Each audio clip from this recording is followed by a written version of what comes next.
Right. Good morning, everyone. So, as far as my name is concerned, my name is Ram Babu. Uh, Friends used to call me Ram. So, I'm a chartered accountant in practice since 2019. Since my qualification, I was into practice, I was into teaching, both. So, practice as my profession, teaching is my passion. So, since then, I'm teaching taxation, direct taxes, indirect taxes, law, okay, in company law and business law, financial management and cost and management account. So these are the subject I have dealt so far. Okay. So right now we are going to start with the subject CA Inter cost and management accounting. Cost and management accounting. Okay. So without any further late, we'll start with the subject. So regarding the subject and the examination pattern is concerned, so this subject is a 100 marks paper in your group 2 or group 1 now? Group 2. So actually, before few attempts, so this subject is there, costing. Costing used to be there. Costing used to be there along with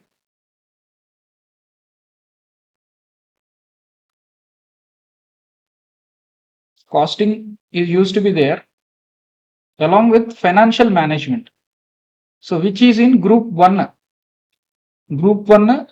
paper 3.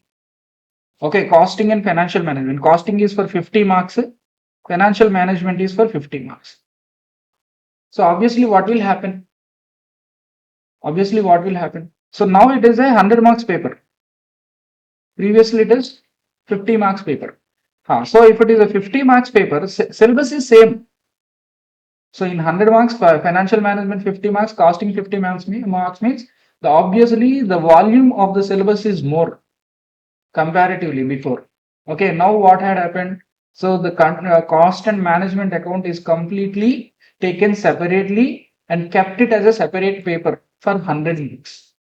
For 100 marks. So cost and management account. This is paper 6 or paper 5 or which paper this is? Paper 4 of group 2 of CA. Okay, this is for 100 marks. So out of this 100 marks, the paper pattern will be 100 marks. So out of 100 marks, 70 marks, 70 marks descriptive, 30 marks objective. Okay, 70 marks descriptive questions, 30 marks objective questions. So objective questions means multiple choice questions, MCQs all. Right. So when we talk about this 30 marks MCQs, multiple choice questions are there, no? In this also, question number 1 to 5, generally question number 1 to 5 will be for 2 marks each. Will be for 2 marks each. Okay, so each question carries 2 marks. So likewise, straight away you will get 5 questions. Out of that 5 questions, you have to answer all the questions. Each question carries 2 marks. Okay, right.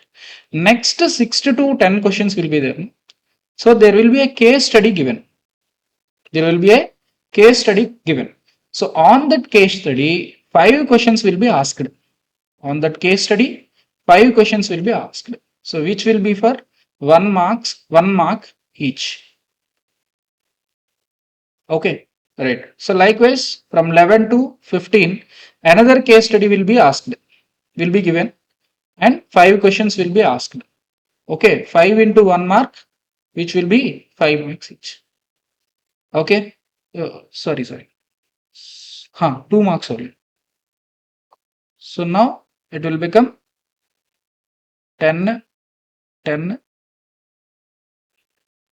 Okay, 10. So 30 marks. 15 MCQs will be here. Great. Okay. So now comes to 70 marks descriptive paper. 70 marks descriptive paper, which is part B, you can say, which is part B. Okay. So in this, you will be asked 6 questions. In this, you will be asked with six questions. Okay. So question number 1, 2, 3, 4, 5, and 6. Okay. So each question will be for 14 marks. Each question will be for 14 marks. Okay. Right. So in this question number 1 will be there. No, this is compulsory question. This is compulsory question. You have to answer it. Question number 1 is compulsory question. You have to answer it. You will be having no choice. But remaining 5 questions are there. No, remaining 5 questions are there. No, so out of these 5 questions, you have to answer 4 questions. So 4 questions, answer 4 questions out of 5 questions. Okay, so this will be 14 marks plus 4 into 14. Okay, how much it will be? 70 marks totally. Okay, but here in question number 6, but here in question number 6, there will be questions like part A, part B, part C, let's say. Okay, so this is for 6 marks, this is for 4 marks, this is for 4. Okay, in this part 1 and part 2, in this question number C, part 1 and part 2 will be there. There will be an internal choice. So question 1 will be for 4 marks and question 2 will be for 4 marks. Okay, so in the C part, there are two parts, no, part 1 and part 2. So part 1 will be for 4 marks, part 2 will be for 4 marks. Out of these two parts, you can answer any one. You can answer, this is what is internal choices. This is what is internal choice. So in question number 6, in part C, there will be an internal choice for 4 marks. Okay, so that means technically speaking, so the question paper will be for how many marks? 30 marks MCQs. Okay, so this will be 18 marks question. This will be 18 marks question. Question number 6 will be 18 marks question. So that means, so totally how much it will be? 88 marks, correct? 88 marks. That means 118 marks question paper will be given to you. 118 marks question paper will be given to you. Out of that, you have to answer 100 marks only. Okay, so 18 marks will be one question, completely one question. You can eliminate one question. You can have the choice of one question completely. So out of 2 to 6, you can eliminate any of the question. Like you can eliminate 2 or 3 or 4 or 5 or 6. Whatever the question may be, you can leave it for choice. Okay, so remaining 4 questions has to be answered. So in total, descriptive questions has to be answered in 5. Okay, now 5 in number. Okay, so 118 marks question paper will be there. So that means 14 marks extra question will be asked to you. And in that, if you are leaving question number 6, so you are leaving 18 marks. You are leaving 18 marks. Okay, so completely you have to give. Like, see, these questions are there, no? Question number 1, 2, 3, 4, 5, 6. So these questions are there, no? So these questions will not be given for 14 marks directly. So there will be subparts like question number 1, part A, part B, part C. Okay, so this will be for 5 marks, 5 marks, 4 marks, total 14 marks. Or question number 2 will be there, A part for 6 marks, B part for 4 marks, C part for 4 marks. Question number 3 may be there, part A for 8 marks, part B for 6 marks. Okay, question number 4 may be there. So this is for 4 marks, 4 marks and 6 marks. So likewise in any parts, it can be given. So generally it will be 2 parts or 3 parts. Generally it will be 2 parts or 3 parts. So this is what the pattern of the question paper is. Pattern of the question paper is. So in this, so total 118 marks will be given. No? Total 118 marks will be given. No? So out of this, about to 20 to 24 marks theory will be asked. Okay, 90, almost 95 to 100 marks. You can say 90 to 100 marks. Practical questions will be there. Practical questions means what? Numerical questions. Practical questions means what? Numerical questions will be asked. So almost 96 marks, up to 96 marks, you can expect the numerical questions. So that means if you are more focused about the practical part, numerical part, if you are more focused about numerical part, so you can ignore theoretical part. You can ignore theoretical. So almost 95% of the questions will be coming from practical portion only. So that's why you can ignore. But anyway, even then also you can have focus on theory, and that too it will be in a summarized form, and that too easy concepts only. Okay, that can be dealt easily. Okay, but anyway, you need not leave anything. But if you are focusing more on the practical part, if you are scared about theory part, you can keep it aside. I'm not motivating you to keep it aside. I will tell you that 100% syllabus will be covered, but still I'm telling you, so it can be kept aside. Okay, it can be prioritized at a later stage. Okay, so theory will be, and that too, most of the theory will be from the first chapter. Most of the theory will be from the first chapter. Okay, so you have a fair understanding of the question paper now. Okay, see here, it is a practical subject. Mainly, it is a practical subject. So some theory will be there. Okay, right. So cost and management accounting is not just about numbers. It is a practical subject. Okay, deeply rooted in real life business scenarios. It is completely linked to business, real life scenarios, real life business scenarios. So you cannot find the name of the businesses in the textbook. Okay, you will not find the name of the business in the textbook, but still it will be directly connected to the business outside. Okay, practically. And exam carries 100 marks, which is split into 30% MCQs for quick conceptual checks and 70% descriptive questions.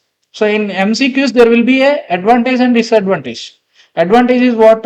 So sometimes your lack of presentation skills.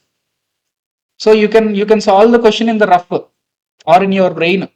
Okay, directly you will arrive at the answer, but you will not present. But your lack of you are having lack of presentation skills. That will be advantage to you. So directly you can arrive at the answer. You can tick. Okay, so that is the advantage. At the same time, some case study questions are there. No case study questions. So if you understand the case study, you can answer all the five. If you are not understanding the case study properly, so all the questions will be gone. So likewise, there are some advantages, there are some disadvantages. Other advantage is that you can copy easily. You can copy easily. Yeah? MCQ questions you can copy easily. Yeah? You can in exam. So even though there is a coding also, so what will be there? Four code papers will be there. Correct? Four papers will be there. Four different codes will be there. So obviously alternate bench. So he will not be immediately next to you, or he will not be immediately back of you. Okay. So generally on every alternate bench there will be a same pattern. It is not necessary. There are only hardly 15 questions only. No, you can directly ask the question also. I'm not motivating that, but still, it could help at the last moment. Right. Okay. Next. So even see, copying in CA examination is very difficult. Whenever it is an MCQ, it is little okay, but copying in CA examinations is very difficult. Why it is so difficult? Why it is so difficult? See, we'll start the answer.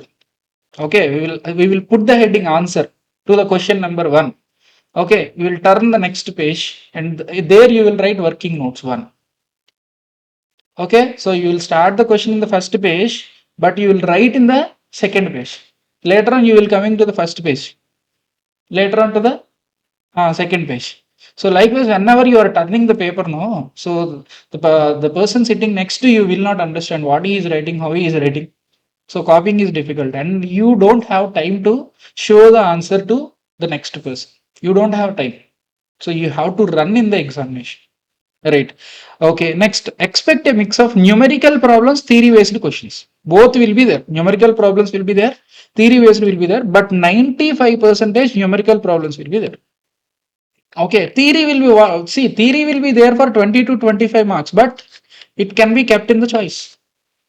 It can be kept in the choice, but sometimes there may be a surprise. How they will be asked? See, these questions are there, no? So you are keeping the theory as a choice. You are keeping the theory as a choice.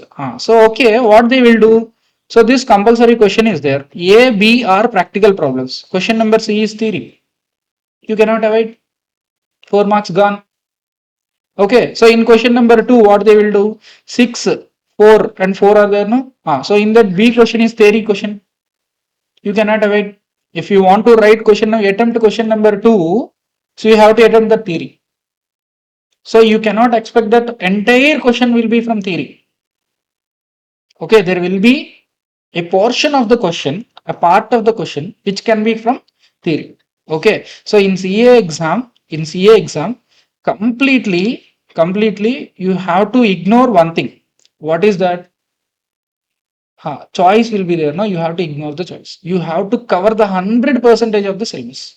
100%. Some miscellaneous topics will be there. Miscellaneous areas will be there. Some less important topics will be there. So even in the classroom only, it is less important, or it is easy topic, or it is a dry area, or it is a miscellaneous area. Karke we may be thinking. Okay, so in the very next attempt, you will be surprised with the question from that area in the compulsory question, in the first question. Likewise, surprises will be there. Okay, even from a small portion, even from a just a paragraph concept is there, just one paragraph, not even a page. From that concept, they could create a 12 marks question, or 8 marks question, or 4 marks question can be coming from that area. So the only thing which you have to do is covering the entire syllabus. 100% coverage of the syllabus will fetch you. Okay. So even after attempting 100 marks paper also, see, every time whenever you go to the exam, no, 100 marks attempting is very much necessary. So it will give you higher chance of passing. Okay, so you should not attempt for 80 marks and satisfy, or 70 marks and satisfy. So I am writing very good and clean answer, beautiful presentation, and correct answers only for 70 marks means, you cannot guarantee your pass. Okay, so whenever you are attempting for 100 marks but average performance, so there is a higher chance of pass. Okay, so you cannot go for perfection there. In the examination, you cannot go for perfection. So, and clean handwriting, neat handwriting, margins, everything, it is not necessary. Just you have to answer the question which is given, and that too to the point only. So that precise is the necessary of presentation. So you must be that precise. So while answering, you should answer 100% of the questions. Okay, and while studying and while revising, you have to cover the entire syllabus. Entire 100 marks of the syllabus has to be covered. No portion of the syllabus has to be ignored. Okay, now, so everything has to be covered. Okay, so because even from the miscellaneous areas, even from the dry areas, okay, so there may be a surprise question, there may be a compulsory question. So that's why you cannot ignore.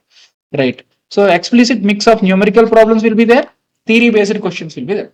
Now, working notes are very crucial. So whatever the amounts, whatever the figures, whatever the calculations you are doing, no, for that every calculation or everything, whatever you are presenting, a working notes are crucial. So how you are arriving at that answer, how you are arriving at that step, how you are arriving at that conclusion. So everything has to be presented in a working note. So they form part of the solution, and step marking ensures you get credit for every correct steps. So that means if you are you are wrong with your answer, final answer, but still you will having you will be getting the what we call marks. Okay, stepwise correction will be there. For each step, marks will be allocated. So even though your final answer is incorrect because of a step, okay, so particular step you may go wrong in a particular step, but still you have corrected, you have made correction. You have went correct in fact first 1 2 3 steps. So for these 3 steps you will be getting 3 marks. Okay, so likewise stepwise correction will be there. So the formats are flexible, and that means there is no rigid format, there is no standard format. So the formats are flexible. For each and every questions, formats will be changed. So completely, see, costing is there, no. So this is like we cannot tell that there is a particular format for the entire chapter or entire models. Okay, or a particular concept. So for each and every question, there will be a different format. Okay, so you are solving 100 questions. You will be surprised with one or one question in the exam. So that means out of solving these 100 questions, what you have to get? So you have to get that analytical understanding. So what type of format is used in a particular situation? What type of format is used in a particular concept? So likewise, you have to have an analytical understanding. So that means the formats are not rigid, formats are not fixed. So formats are flexible formats. So if you are able to get the format, no. So while answering the questions, if you are able to find a correct format, no, your answer is finished. Okay, it is half solved. Okay, so format is so much important and it is not flexible. So that means it is varies from question to question. Okay, so what matters is fulfilling the requirement and presenting your answer logically. Okay, right. So now going to syllabus overview. Syllabus overview, you will be having 15 chapters. 15 chapters are there. You will be having 15 chapters. So in that, the syllabus is divided into, see here. So 15 chapters are there, no, 1 to 15. So in this, syllabus is divided into core syllabus or core chapters or fundamental chapters, you can say. These are the first 5 chapters. Okay, first 5 chapters. So material cost, which is a chapter 2 in our ICA material. Chapter 2 in our ICA material. Okay, so the primary source of our preparation shall be ICA material only. So ICA is giving the material. ICA is keeping the exam. We have to pass ICA exam. So that means the main source will be ICA material only. Whatever I am preparing now, so whatever I am giving you as a notes now, so that will be from ICA material only. So that will be extracted from ICA material. So, but it will be presented in a manner which will be understandable by you. Okay, in a student friendly manner, I will be presenting that. But I am not going to change any concept. I'm not going to give my opinions. See, in a class, wherever there is a discussion, wherever there is a point, I'll give my opinion on on that particular topic. But I say opinion is very much important for cracking the exam. From the subject point of view, there may be different opinions. There may be different opinions from the subject point of view. But whenever you are presenting in the exam, no, I say opinion is the must which has to be followed. Okay, so there are 15 chapters from our ICA material. So out of that, the fundamental, the core chapters are there, no, materials, employee cost, you can say labor, overheads, and activity based costing. Activity based costing. These are the 4 chapters which are fundamental. So without knowing these chapters, without learning these chapters, you cannot go further. The remaining chapters are there, no, it can be in any order. So once you have the understanding of these fundamental chapters like material, like employee or labor cost or overheads and activity based costing and introduction. Introduction is also there. Without introduction, we cannot move further. Introduction will also be there, obvious. But materials, employee cost, overheads and activity based costing are there. These are the fundamental chapters or the core chapters or the core chapters. Okay, right. Next, these are the core chapters and basic chapters or fundamental chapters. Next, management chapters. So management chapters. So management chapters are cost sheet, standard costing, marginal costing, and budgetary count or budgets. Okay, standard. So you may not be understanding the words or name of the chapters. There is no problem at all. So after reading the first chapter, after finishing the first chapter, so you will be well versed with the terminology of the subject. After reading the first chapter, what is see? So you are talking about standard costing. What is standard costing? You are talking about marginal costing. What is marginal costing? Okay, you are talking about cost sheet. What is cost sheet? What is budget? What is standard? What is variance? Okay, what is cost object? What is cost driver? What is cost unit? What is cost costing? Cost accountancy, cost and management accountancy. So everything will be known. Okay, so after studying the first chapter, okay, so even though you are surprised with the names, you are not well versed with the names, you are seeing it for the first time, but still you no need to you panic, right? So these are the management chapters. Why these are called management chapters and all we will see. Okay, but as a part of our syllabus, these 4 chapters are the management chapters we can say. Okay, so management oriented chapters, cost sheet, standard costing, marginal costing, and budgetary control. Okay, these are the 4 chapters. Next, method based costings, method based costing, method based costing. So next, cost accounting systems. So here, cost accounting system in this will be having some costing control accounts, cost control account, some control account, like there will be some accounting principles which have to be studied in these chapters. So that is what method based costing, method based chapters. And process costing, joint and byproducts. That means for from a particular process you will be having 2 outputs, so which is the main output and there is a sub output, so which are called joint products or byproducts. Okay, and service costing. Service costing means there will be some industries where like transportation, okay, or hospitality. So these costing will be used, service costing. So these are the method based chapters. Okay, so starting fundamentals are there. What are those? Materials, labor, overheads, activity based costing. Materials, labor means employee cost, okay, overheads and activity based costing. These are the four chapters. Okay, next management oriented chapters. What are those? That is cost sheet, standard costing, marginal costing, budgetary control. Budgets are budgetary control, whatever, or budgeting you can say. Next, method based costing. Method based costing. So these are cost accounting systems. Cost accounting systems where you are talking about, where you will be talking about accounting principles, some accounting principles, okay, like journal entries, okay, accounting principles, process costing, joint and byproducts and service costing. These are the method based, okay. And lastly, other chapters which are unit and batch costing, unit and batch costing, job costing, unit and batch costing, job costing, and introduction, which is the first chapter, chapter 1. This is chapter 1, introduction to cost and management accounting. Okay, so this chapter is there. No, this is theory based chapter. Completely, you will have no practical questions or no numericals. At least, like just for one area, except for one area. Okay, so there will be no numericals in this chapter. Okay, so this is all about the syllabus of 15 chapters in our CA Inter. Okay, 15 chapters. So chapter 1 is introduction to cost and management accounting, which is a theory based chapter.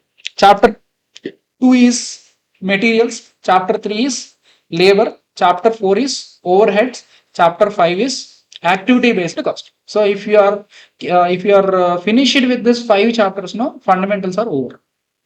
Fundamentals are over. Okay, na? Right. So we have seen this question paper pattern, right?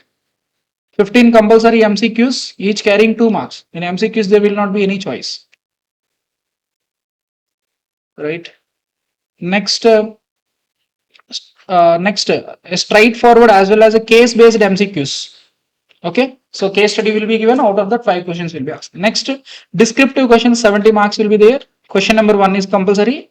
Next, out of 5 questions, 4 questions has to be answered, 14 marks each.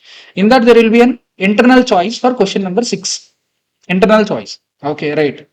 Next, marks weightage, no, practical questions will be for 96 marks almost. Theory will be for 22 marks. Theory will be for 22 marks, but still you cannot leave theory as choice. Okay, right. So you can give, prioritize, less prioritize that, but still theory is also equally important because there may be a sub question, there may be a sub question or a sub part of a question which will be from theory. So sometimes he will be asking the entire question, and lastly there will be a question part B or part 2 of a question asking a theory point on that or asking a theory concept on. So likewise, so there will be mix of the questions, right? So we'll go to ICA material now. So see, this material is there now, which I am which I have written now. So this material is extracted from ICA only, but for keeping it simple, so for the language point of view, from the presentation point of view, from the examples point of view, so for a student friendly manner, so I have prepared this material based on the ICA source only. So no point in the ICI is ignored. ICI material is ignored, but still it is presented in a manner which is easily understood. Okay, so along with examples, right? So this is our material, and at the same time you will be having ICI material. Okay.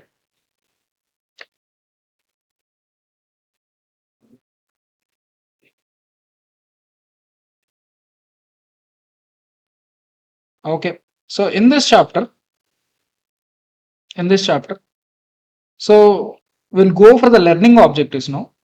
So even though you don't understand the words, don't be panic. Okay. So you'll be having understanding of each and every word given in the learning objectives, right? So I will state the meaning, objective, and importance of cost and management accounting, CMA. So the subject is generally called as costing. Subject is usually called as costing, but actually it is cost and management accounting. Okay, right, cost and management accounting, right? But there is a difference between costing, cost and management accounting. But there is a difference, small line of differences. Next, discuss the functions and role of cost accounting department in an organization. Why it is there? Why it shall be there in an organization? Next, discuss the installation of cost accounting system in an organization. Differentiate between cost accounting, financial accounting, management accounting. What is the difference? Cost accounting, financial accounting, management account. What is the difference? Next, list the various elements and classification of costs. Different types of costs are there. What are the types of cost? What are the classification of costs? Explain the methods of segregating semi-variable cost into fixed and variable costs, and concept of cost control, cost reduction, techniques of what are the techniques of costing, discuss brief discussion on digital costing, digital costing system. Okay, so this we have to understand, right? Okay, so we'll study, we'll have the introduction now, right? So whatever see, completely we are going to talk about the business only. So why it is important, why with whom it is relevant?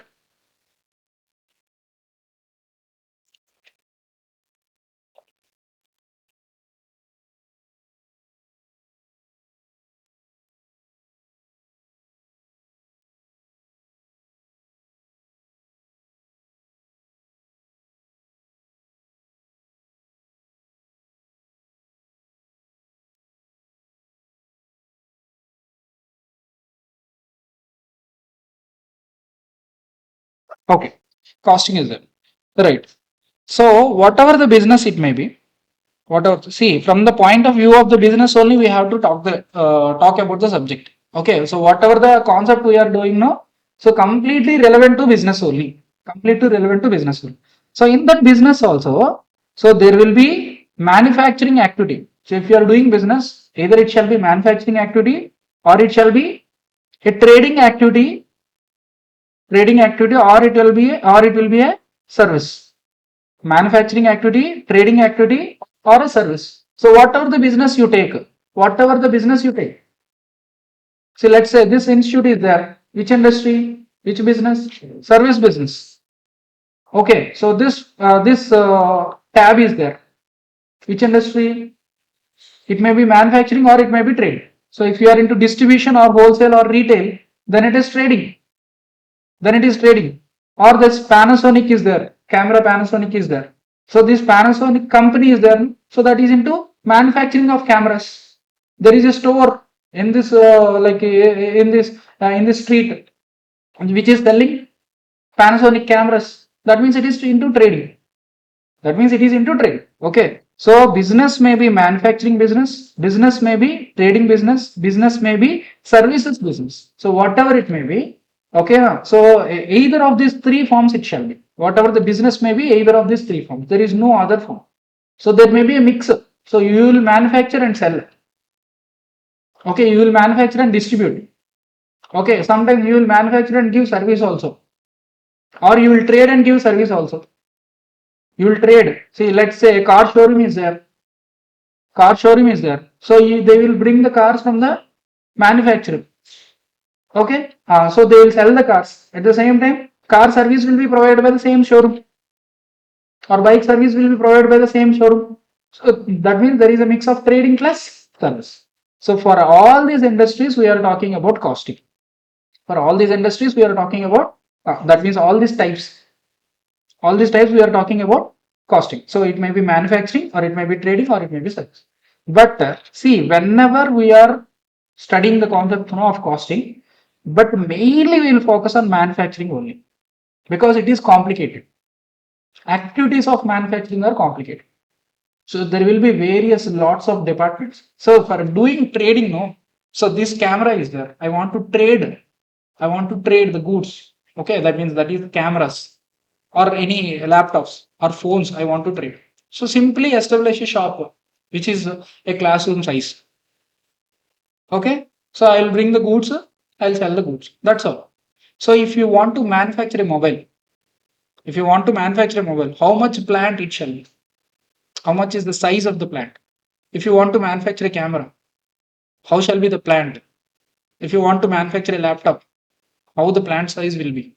So the complication will be more when it comes to manufacturing. So that's why all the costing terminologies, all the costing concepts will be more focused on what? Manufacturing. Okay, same. See, the trading and services are there. For this also costing will apply. But mainly for manufacturing activities, costing will be applied. Okay, right.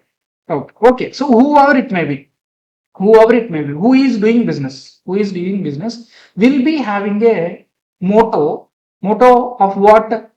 Earning profit. So whatever the business it may be. So even the trust doing business, trust will do the business, sir. Trust will do the business. See, objective of the trust is to serve. But for serving the people, or but for serving the animals, or for serving the environment, they will be needing some funds, sir. That funds may be coming from the outsiders, like who are the donors, and at the same time they have to generate the funds. They have to generate the fund. For generating the funds, what they shall do? They have to do business. So even the trust may be doing business for what? Earning money only. See, they are earning money for spending the money, like whatever they are earning, no? So they have a separate cost for spending it. Okay, they have a separate cost for earning it, for a noble cause, whatever it may be. That is a different issue. But whenever they are doing business, no, their motive is to earn money. Motive is to earn profit only. Okay, right. So whatever the business it may be, their motive will be profit only. Whatever the business it may be, their motive will be profit only. Correct? Earning profit is the motto of the business, prime motto of the business. Right. Right. See, profit is there. So we have the we have the simple formula for profit. What is that? Simple formula for profit. What is that? Sales minus cost is profit. Is profit, right? Sales minus cost is profit. Right from the fifth class or fourth class, we know this. Sales minus cost is equals to profit. Right. So we are doing business for the purpose of earning profit. So in order to maximize profit, what has to be done?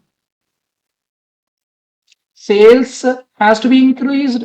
Sales has to be increased, or cost has to be decreased. Cost has to be decreased. Okay, now sales has to be increased or cost has to be decreased. Thereby, our profit will be increased. Our profit will be increased. Okay. See, so sales means what? Volume of sales into selling price. Volume of sales into selling price. Minus cost. Is profit? Is profit? Okay, volume of sales into selling price minus cost. Okay, is profit. Correct? Right. So volume of the sales is there, no? Volume of the sales. Volume of the sales will be depending on demand of your product. Whatever the product it may be, what is the demand for your product? What is your market share? Market share will be depending on your uniqueness of the product. Okay, market share will be depending on your uniqueness of the product. What is the uniqueness? Let's say iPhone is there. iPhone is there. iPhone is there. So what is the uniqueness in that? Security is uniqueness in iPhone. Okay, even though it is placed at a premium cost, but still there are sales for it. Okay. Sometimes you may purchase the goods at a cheaper rate than a market rate. Let's say a grocery store, which is DMart. So comparatively in DMart you will get goods at a cheaper price. Correct? Goods at a cheaper price. DMart is there. Okay. Right. What is the uniqueness there? Selling prices lower there. Selling price is lower there. What is the uniqueness of iPhone? Product differentiation. It is different from other products. There are many Android phones. So the software is completely different. Security is completely different. So even though it is placed at a premium cost, it is still having sales. Okay, so that means volume of the sales will be dependent on the uniqueness of the product or product differentiation. Okay, right. And selling price will be there, no? Selling price will be there, no? That selling price will be depending on, see here, iPhone will decide the product price. iPhone will decide the product price. That means if they want to fix it for 1,50,000, they will fix it because they are not having any competition.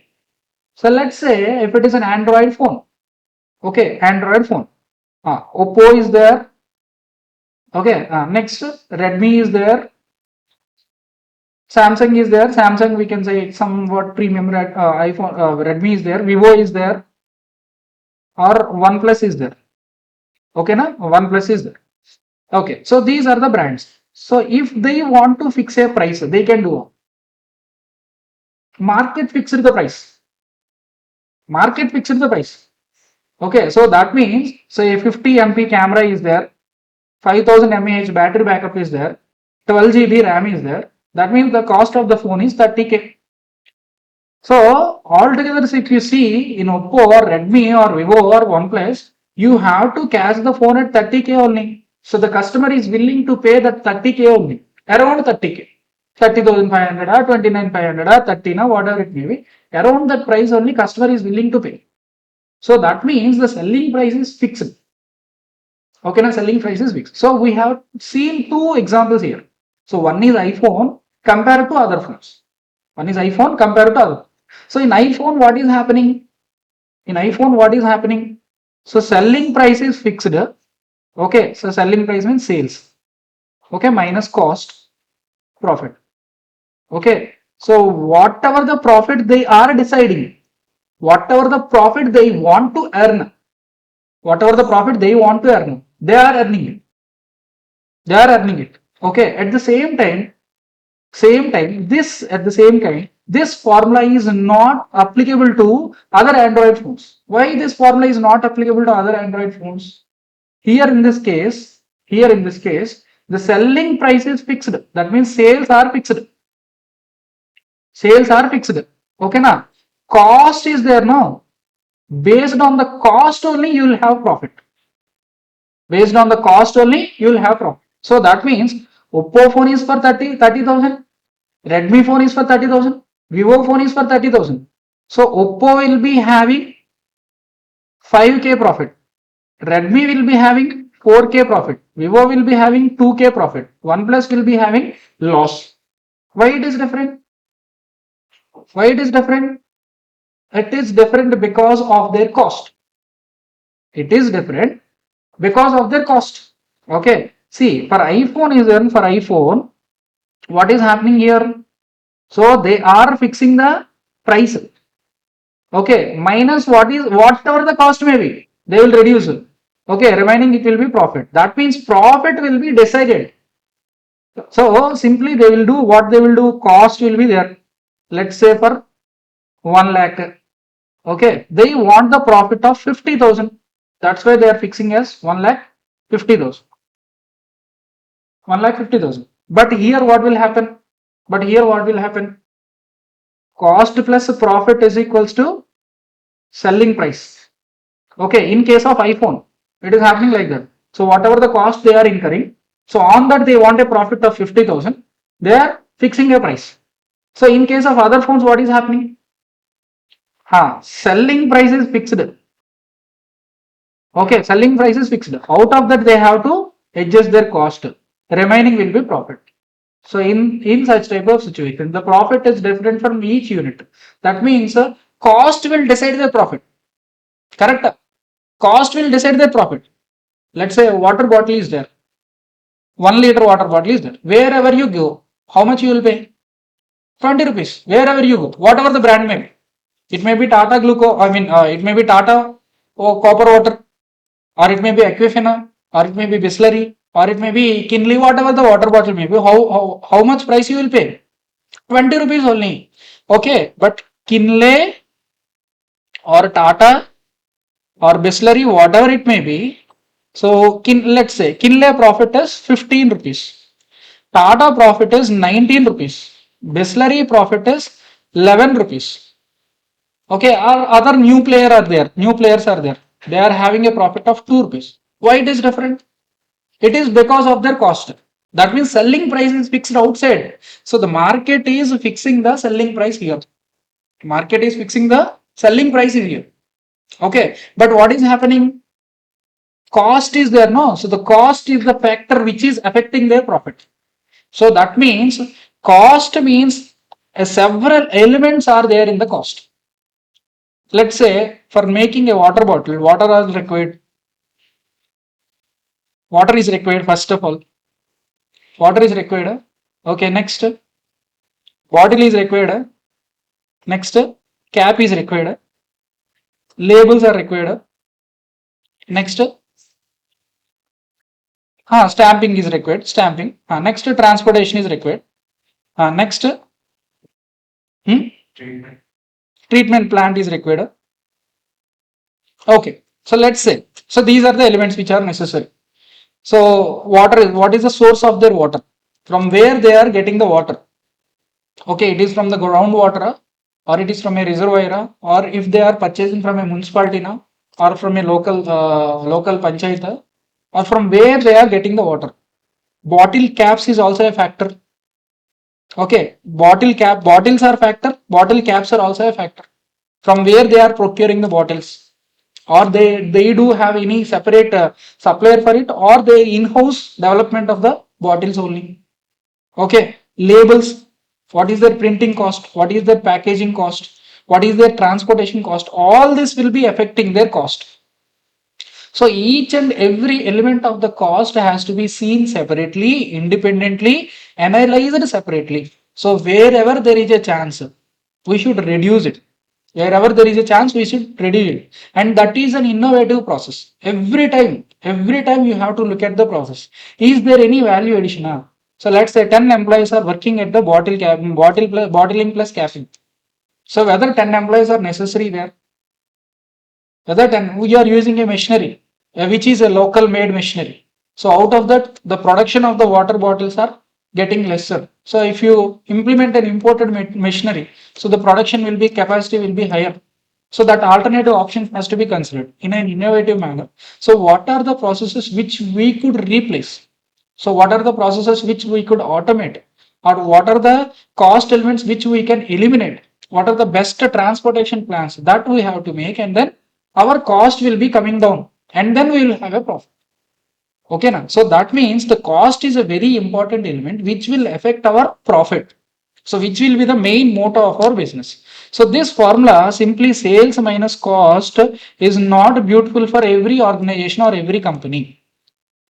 So this is different. So see, sales minus cost is equals to profit, and cost plus profit is equals to sales. Okay, so these two formulas are one and the same generally, but whenever from the costing point of view, these two formulas are different. From the costing point of view, these two formulas are different. How it is different? In the first case, what is happening? Cost is affecting the profit. In the second case, what is happening? We are deciding the profit. The company or the organization which is operating, which is in the market, is deciding the profit. Okay, right. So now we will see in the introduction, they are talking about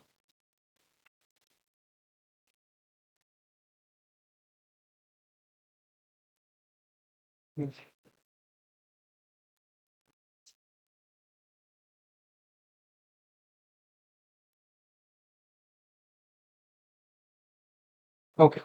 So in the introduction, they are talking about cost leadership here. Cost leadership here.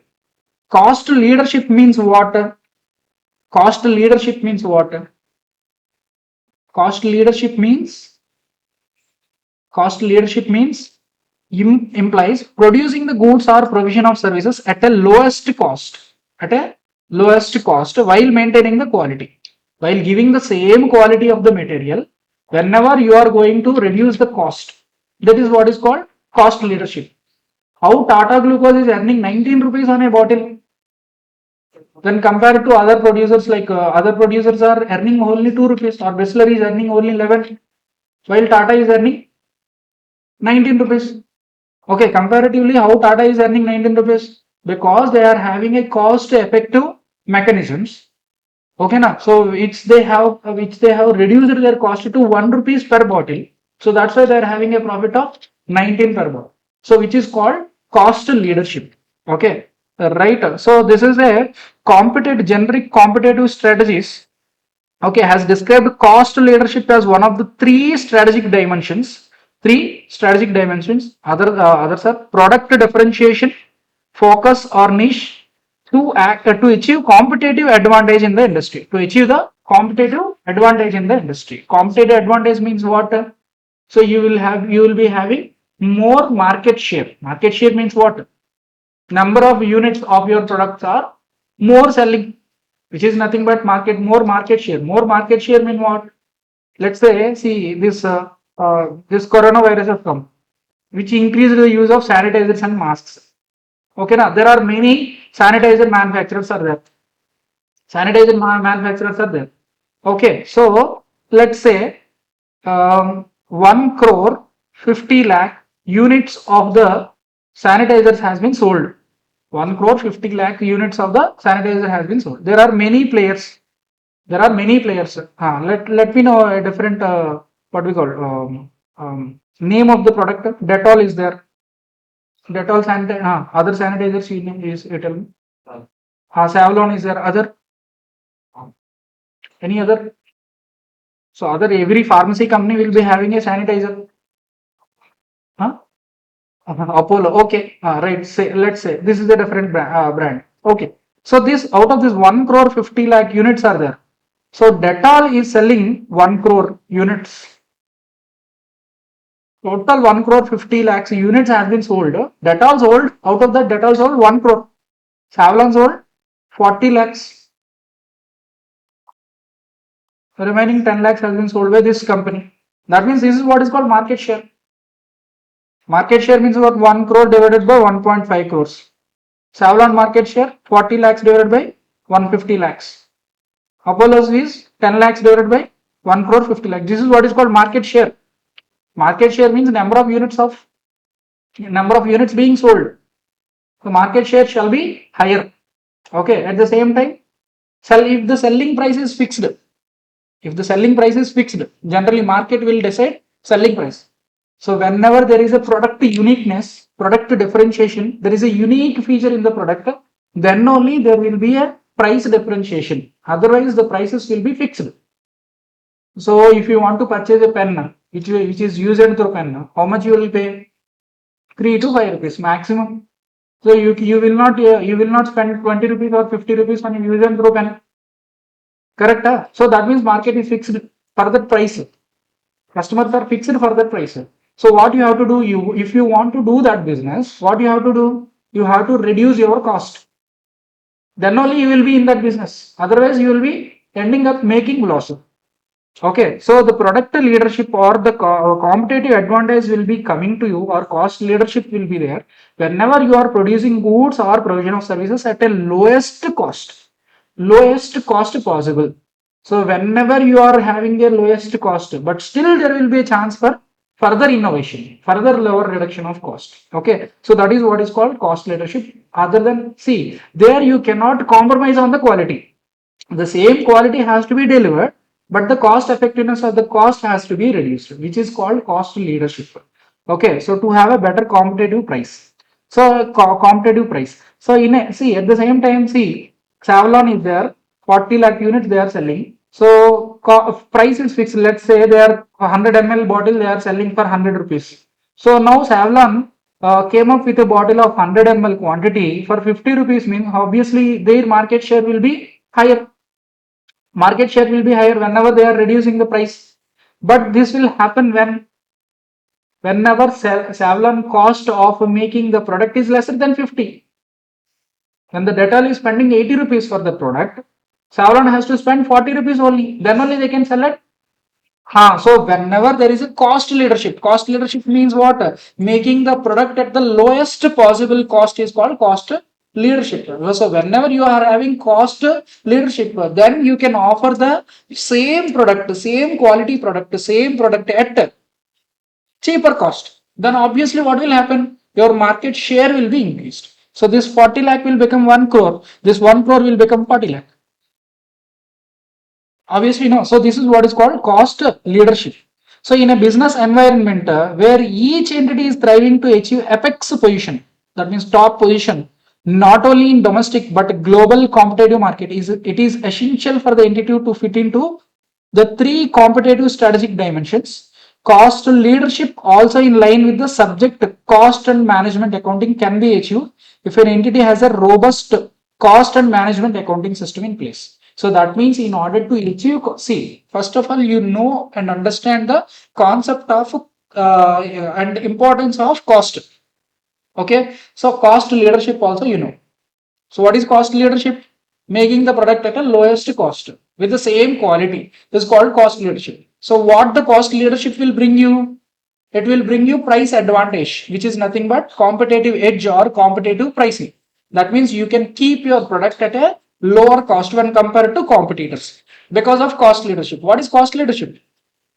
That means the same product you are making at a that means you are manufacturing at a lower cost. This is called cost leadership. So whenever the cost leadership is there, you will have competitive advantage, more market share. That means you will be going to the apex position. But cost leadership shall be there means what shall be there? There shall be an effective cost and management accounting system in the company. Cost and management accounting system in the company. So in this chapter, we will learn various aspects of cost and management accounting and its application in manufacturing and service environment. Okay. So, but before that, we have to understand the meaning of cost, costing, cost, costing, and other terms are also there. So, what is cost? What is cost? So, cost means it is a resource. It is a resource which are given. So that means we have offered for getting something.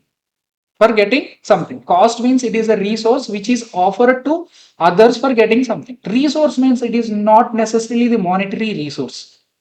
It is not necessarily the monetary resource. Sometimes you will be having your efforts, you will be having your labor, you will be having other materials. Okay, so the cost is the amount of the resources given up in exchange of some goods or services. So in order to get some goods or in order to get some services, what is the amount you are spending, what is the resources you are using is called cost, is called cost. So whenever you are using it as a noun, whenever you are using it as a noun, it is a cost of a product, cost of a service, cost of a project, cost of a event, cost of a job. So likewise, it is a cost of a product. That means whatever the resources you are spending in getting a product is called cost. It is a noun. Whenever you are using it as a noun, it is a definition of the cost. Okay. So it can be also expressed as verb. It can be also expressed as verb. So which is nothing but cost. That means the process of arriving at the cost. The process of arriving at the cost is called cost.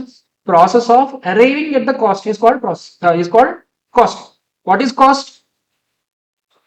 So what is the resource you are spending? What is the resource you are giving them for getting a product, for getting a service? Is called cost. So what is costing? The process of arriving at the cost is called costing. The process of arriving at the cost is called, that means determining the cost, determining the price, determining the expenditure. There will be process. Now, what is the process? So, what is the process? See, let's say, a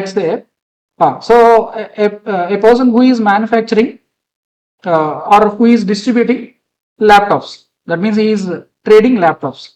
Okay, so obviously the piece cost will be there, piece cost will be there, packing cost will be there, transportation cost will be there, storage cost will be there. Okay, employees cost will be there. So we can directly say that this is the amount of the employees worked on a particular laptop. So in the store, there are some certain employees working. So employee cost has to be arrived, has to be recovered from the selling price. At the same time, store rent has to be recovered from the selling price. Transportation cost has to be recovered. Packing material cost has to be recovered. Advertisement cost has to be recovered. So everything has to be recovered from the selling price only, everything has to be recovered from the selling price. So how you will fix the selling price? When you know the cost, then only you can fix the selling price. When you know the cost, then only you can fix the selling price. So that means while arriving at the cost, so see, in order to fix the selling price, so you have to arrive at the cost. How you will arrive at the cost? You have to add up all the costs which are incurred in selling the product. That means it is a direct material or direct product, or it may be sometimes indirect material or indirect labor. So in the store there are certain employees working. You can directly put their salaries in the laptop cost. But still, laptop cost will be affected by their salary. You cannot directly put the salary of the employee on the laptop cost. Correct? But it will affect the price. Okay. So likewise, so there will be a process. In arriving the cost, in determining the cost of a particular product. It is called costing. It is nothing but ascertainment of cost. Do you understand the difference of cost and costing? Cost means what? It is a cost of a product. Simply speaking, it is the price of a product. So whatever the resources you are giving up, you are exchanging for getting a product or a service is called cost. Okay. So what is costing? The process of arriving at the cost. The process of ascertainment of the cost is called costing. Okay, so it can be defined as the amount of expenditure actually or notional incurred on or attributable to a specified article, product or activity. See, what is notional we will discuss later. So as a verb, it can be seen as an action to ascertain the cost. Okay, see, costing defines the technique and process of ascertaining the cost is called costing. So according to CIMA means Chartered Institute of Management Accounting. Chartered Institute of Management Accounting. It is an apex body. It is a top body. It is in London, okay, UK. So which is the oldest body and which will set standards for cost and management accounting.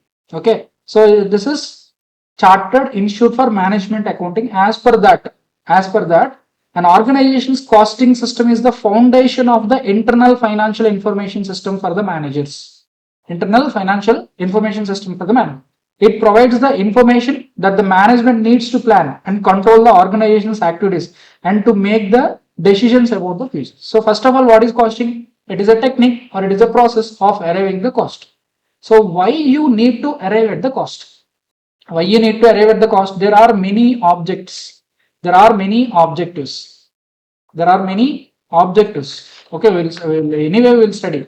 The main object is to fix the selling price. And next, profitability. At the same time, whatever the cost we are incurring, so if you are knowing that cost, then only you can control this cost. Controlling the cost means what? Lowering the overall cost. Lowering the overall cost, thereby you will achieve cost leadership. That means competitive price can be offered.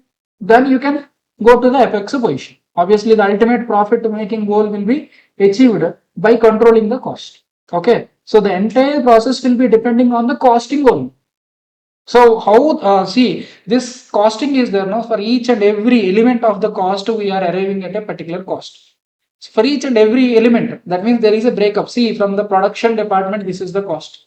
From HR department, this is the cost. From finance department, this is the cost. From accounts department, this is the cost. So likewise, we have the breakup of every department. At the same time, in the every department, there is a different process. There are different personnel.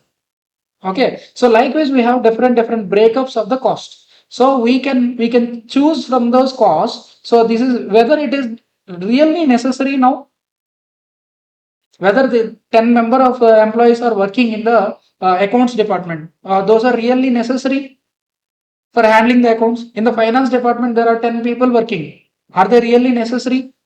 In the production department there are 10 supervisors, 100 workers, is a supervisor is necessary for 10 workers? So likewise, we will decide on each and every element. When you will decide? When you have the particular information. Then only you can decide on it. Whether it is necessary or not, whether you can whether you can control it down or not, when you will decide? It will be decided whenever you will be having an information. So when you will be having information, there is a particular system which is arriving at the cost. This is called costing. So whenever the costing is correctly there, correctly in place, then it will give information to the manager. Manager in turn, manager means management. in turn will make a decision. Out of the decision, they'll get cost advantage. They'll move to cost leadership. Cost leadership means price advantage. Price advantage means, so obviously the primary objective of the business will be served. Okay, right. Next, cost accounting. Cost accounting means what? Recording. Recording, simply recording. Whatever is happening in the company, whatever the costs incurred in the company will be recorded. Will be recorded, which is nothing but cost accountancy. Recording. So it will be starting with recording. It will be starting with recording. It will be ending with reporting and decision making. It will be starting with recording and it will be ending with reporting and decision making. So cost accounting is defined as the process of accounting for cost. Process of accounting for cost, which begins with the recording of income and expenditure or the basis on which they are calculated and ends with the preparation of periodical statements and reports. Okay, so reports for ascertaining and controlling the cost. So why this information will be used? Why this recording is there? So this recording is there for reporting. Based on the reporting, decisions will be made. Okay, so that's why it is cost accounting. Next, what is cost accountancy? What is cost accountancy? Cost accountancy is nothing but applying the accounting principles to the costing. Applying the accounting principles to the costing is called cost accountancy. Okay, applying the accounting principle. So which is, see, there will be separate. See, we have, for auditing, we have auditing standards. For accounts, we have accounting standards. For costing, we have cost standards, costing standards, cost accounting standards. CAS, CAS, cost accounting standards. So for doing a correct accounting, we shall be following what? Accounting standards. For doing auditing, we will be having auditing standards. Likewise, we will be having. So for doing secretarial audit or secretarial work, which is nothing but company law matters. For company law matters, we will be having secretarial standards. Okay, so likewise for costing, we will be having cost accounting standard. So following the cost accounting standards, accountancy will be improved. So cost accountancy has defined as the application of costing and cost accounting principles, methods and techniques to the science, art and practice of cost control and the ascertainment of profitability. It includes the presentation of information derived therefrom for the purpose of managerial decision making. Wherever you go, whatever the activity it may be, ultimately it should serve what? Managerial decision making. Sometimes you will arrive at the cost. You will make a decision whether we shall be into this business or we shall quit this business. Okay, we shall be using this plant or we shall be moving out of this plant. Okay, so we shall be continue with this machinery or this machinery has to be replaced. So such a kind of bigger decisions will be made only with the help of costing. So see, this costing is helping the management in taking the decisions. That's why it is called cost and management accounting. Why it is called cost and management accounting? We will arrive at the cost. We will make reports. We will record the cost. We will make reports. So out of that, what we are getting? We are getting a report. So report will be used for decision making by the managers or the management. So that's why it is called cost and management account. So it cannot be separated. It cannot be separated. So cost accounting and management, cost and management accounting. Why costing is there? Costing is there for the ultimate purpose of the decision making by the management. Okay, so cost and management account. And management accounting means here, see here, management accounting means it is the application of principles of accounting and the financial management to create, protect, preserve, and increase the value for the stakeholders of for profit and not for enterprises in the public and private sectors. Managing accounting is integral part of management functions. It assists the management by provision of relevant information for planning, organizing, controlling, decision making. It will provide information for planning, organizing, controlling, and decision making. So this is management accounting. And cost management. See, we have cost and management accounting. We have financial accounting. We have financial accounting. And we have cost accounting. Correct? Right. See here, financial accounting means what? Simple P&L and balance sheet, which is nothing but financial account. Simple P&L balance sheet is nothing but financial accounting. That means you will be having accounting principle. Based on the accounting principles, you will record every transaction. Out whenever you are recording all the transactions in correct fashion, then you will get a profit and loss account to balance sheet at the end of the year. Financial accounting. So what is cost accounting? Cost accounting means recording each and every cost, each and every activity. That too, see here, cost accounting means it is not a particular way of reporting. It is not just a particular way of reporting. So there will be many permutations and combinations. So you shall be having the cost of the overall labor or employees. You shall be having the cost of all the materials used in the company or organization. You will be having the track of all the expenses in the company. At the same time, for each and every department, for each and every process, for each and every what we call department or process or job, there shall be a separate cost. So whenever what is the material cost during the year means, it shall be there. What is the material cost of producing a particular phone? It shall be there. What is the material cost or what is the process cost involved in a particular process, not just the finished product. So for getting up to the finished product stage, there are various stages, different processes the raw material has to go through. Okay, first of all, a screening is there. Next, a crushing is there. Next, milling is there. Next, packing is there. Likewise, there are different processes are there. So, what is the cost of a particular grinding process?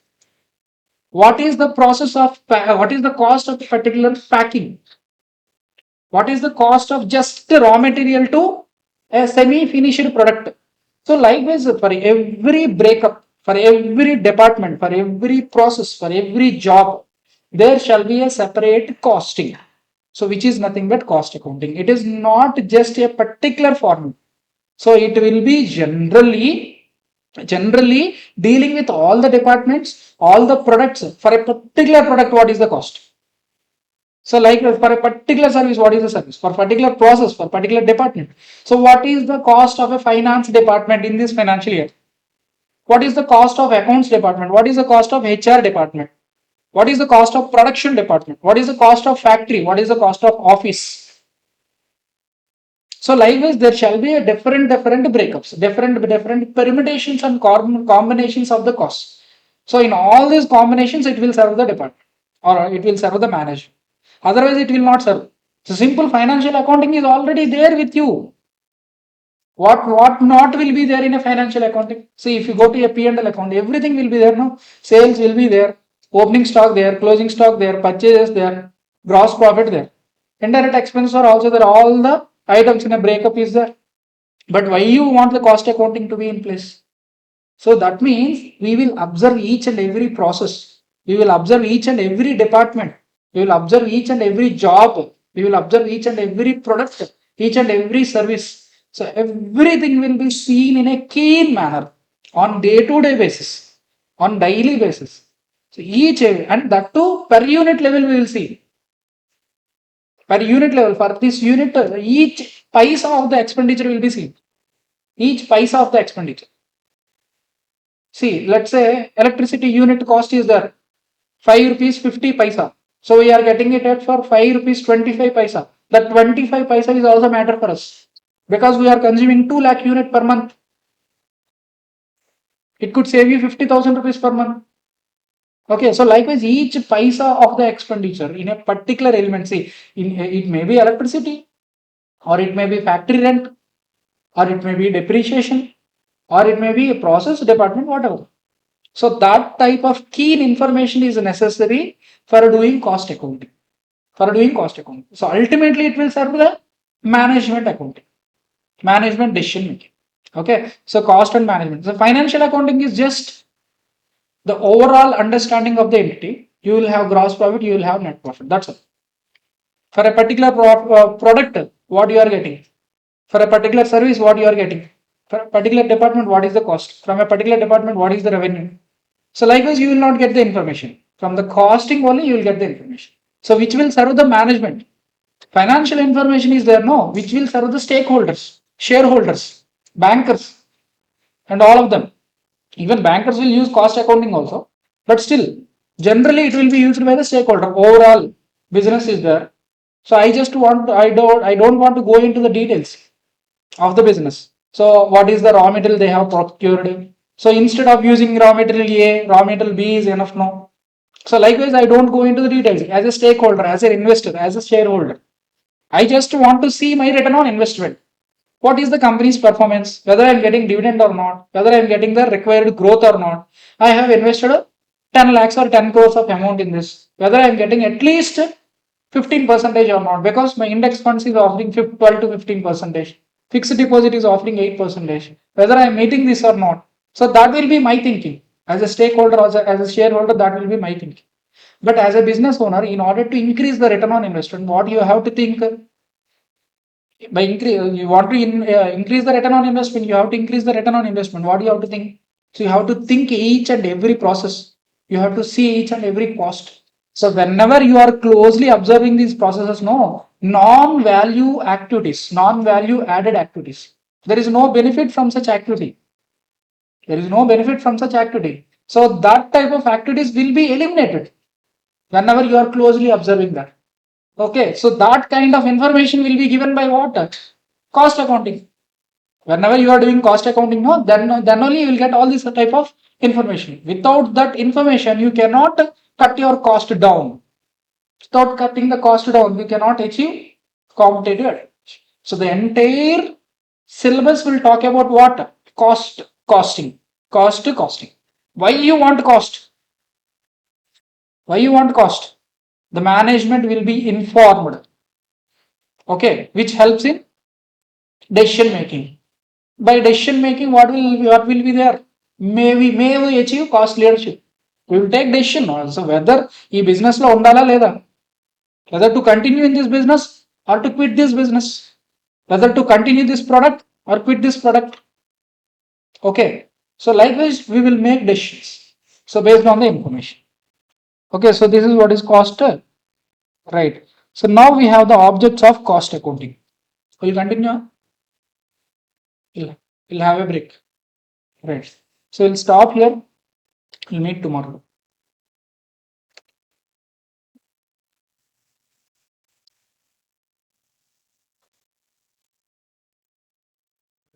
Last to the subject costing. So in that we have seen examination pattern and syllabus. Okay.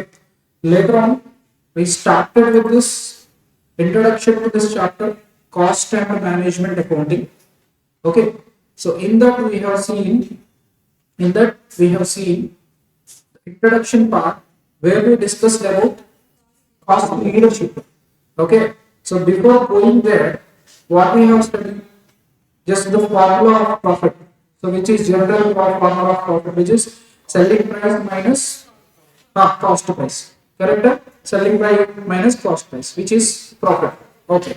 So sales minus cost is equals to profit, and the same formula can be written as cost plus profit is equals to selling price. Okay. So these two formulas are there. Both are not one and the same. So that is different. So based on the competitive edge we are having in the market. So that we have seen as cost reduction. Later on, we have started with the terminology of costing. So it is firstly the cost. What is cost we have seen. So what is cost? Cost is the amount of resources which we are giving up in order to get a product or get a service. So it is called cost. Next we have seen what is costing. So costing is nothing but the process or the technique or estimation of cost. So the cost derivation of cost is nothing but, and calculation of cost is nothing but cost. The process of estimation of cost is called cost. So that we have seen. Later on we have seen cost accounting. So cost accounting means applying the recording of the cost data. It will start with recording and with managerial decision making. So I will record it. We will prepare the statements. We will prepare the reports. We will report it to management. Based on the reports, management will take decisions. Okay, we will take decisions. Next, cost accountancy we have seen, which is nothing but applying cost accounting principles. So also we will be having cost accounting standards. We will be having cost accounting standards as well. So while applying these cost accounting principles, it is called as cost accountancy. Next, management accounting we have seen. So management accounting is nothing but the financial management plus accounting. Accounting plus financial management is equals to management accounting. So generally, management accounting is an integral part of management function.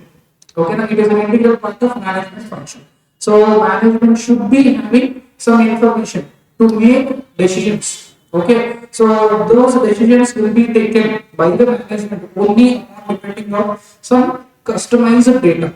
So which is called cost accounting system. So based on the cost accounting system, management will make calculations and then take decision. Okay, next cost management. Okay, cost management is nothing but collection of cost data, analysis of the data, and the presentation of such data is called cost management. Okay, so these are the terms which we have seen so far. So now we are now moving on to the next concept, which is objectives of cost accounting. Objectives of cost accounting we are going to see. Objectives of cost accounting. So first of all, what is cost accounting? You know what is cost accounting? Which is nothing but applying the cost accounting principles. Cost accounting principles. Why we need to apply cost accounting principles? Why we need to apply cost accounting principles? So in order to arrive at the correct cost data, you should be having cost. Why we want cost information or cost data? Why we want? So in order to fix the selling price. That only we will study in this objectives of cost accounting. Okay, so generally what will fix? So if you have a correct cost data, so how it will help you? So if you are having a correct cost data, so then you can fix the correct price. You can take a correct action. So see, you can fix a correct price. So how much ever the profit you want, that you will put, the profit will be charged and the selling price will be charged. It will be decided. So otherwise, if the selling price is already fixed by the market, then we will analyze the cost data in order to control our costs. So both ways it will be helpful. So what are the objects of cost accounting? Yes, we will see now. So in that, the first one is ascertainment of cost. The first one is ascertainment of cost. So ascertainment of cost is nothing but, so in order to arrive at a particular cost. In order to arrive at a particular cost. Let's say materials are there for our production, we need raw material. What is the cost of raw material? What is the cost of raw material? It is nothing but ascertainment of cost. So how do we arrive at the raw material cost? It is not just the price of the product. There are other ancillary activities by bringing the materials to your production. Okay, so that will be raw material cost, that will be packing cost, that will be freight or transportation, that will be rates or taxes on such raw materials, and that too you will load and unload, you will load it and unload it. So all these costs will be coming under one roof, which is called material cost. So likewise we will arrive at the cost. So we will accumulate all the costs. We will accumulate all the costs and we will assign the costs. Sometimes, see here, sometimes some costs are common cost will be there. So the cost will be incurred for material, okay, as well as the other production. Not just for the material. If a person who is overseeing the production, so he is also involved in procurement of the materials. So we are paying him for procurement of the materials and he is also in charge of the production. So that means the cost which the company is paying to him will be assigned to materials as well as the production. But both the activities will be assigned. So likewise we will assign a common cost. Okay, we will assign a common cost. Lastly, we will assign the correct cost. Lastly, we will assign the correct. So these three elements are there here. It is accumulated, and assigned, and ascertained for each cost object. So what is cost object? Cost object means it is nothing but what cost we have ascertained in this cost object. So suppose we want to take out the transportation cost. Cost object is transportation cost. If you want to take out the material cost, So material cost is cost object. If you want to take the production cost, so production cost is the cost object. So like it may be departmental cost, or it may be process cost, or it may be material cost, or it may be labor cost, whatever it may be. So that will be treated as cost. So for each cost objects, in order to ascertain the cost, what can be done? All the cost has to be accumulated. Common cost has to be assigned to the particular material or cost object, whatever the cost object it may be. And lastly, we will ascertain the cost. Okay, so for ascertainment of the cost, you should be having a correct cost accounting system. So that is what object. Okay, ascertainment of the cost is an object. One of the next, determining of selling prices and profitability. Without knowing the cost, you cannot determine the selling price. Okay, let's say you asked a salesperson, so you have a product, okay, which you have manufactured. The product is there. So you ask your manager, who is the sales executive or sales manager, you ask the sales manager, so to sell the product, to sell the product. So you didn't tell him that this is the amount of selling price. So he went and sold the product for 100 rupees per unit. Per piece he sold for 100 rupees. So whether it is a correct selling price, whether it is meeting our objectives or not, can we tell that? Can we tell that? We cannot tell now. Let's say it is a cake. It is a cake. Okay, alright. So we have cost of a sugar unit, cost of flour unit, okay, cost of chef unit. So all these costs are taken. So now it is coming to 90 rupees. Okay, it is sold for 100. Is it correct? So you are getting profit of 10 rupees. So that's why you are happy. So now there are 3 workers who are working. For them, we need to pay 30,000 rupees. 10,000 each. 30,000 rupees you have to pay. Shop rent is coming for 25,000 rupees per month. 25,000 rupees rent you have to pay. Electricity bill you have to pay 5k per month. You are happy that you are getting, see, you are having 90 rupees cost. 90 rupees cost in producing the cake.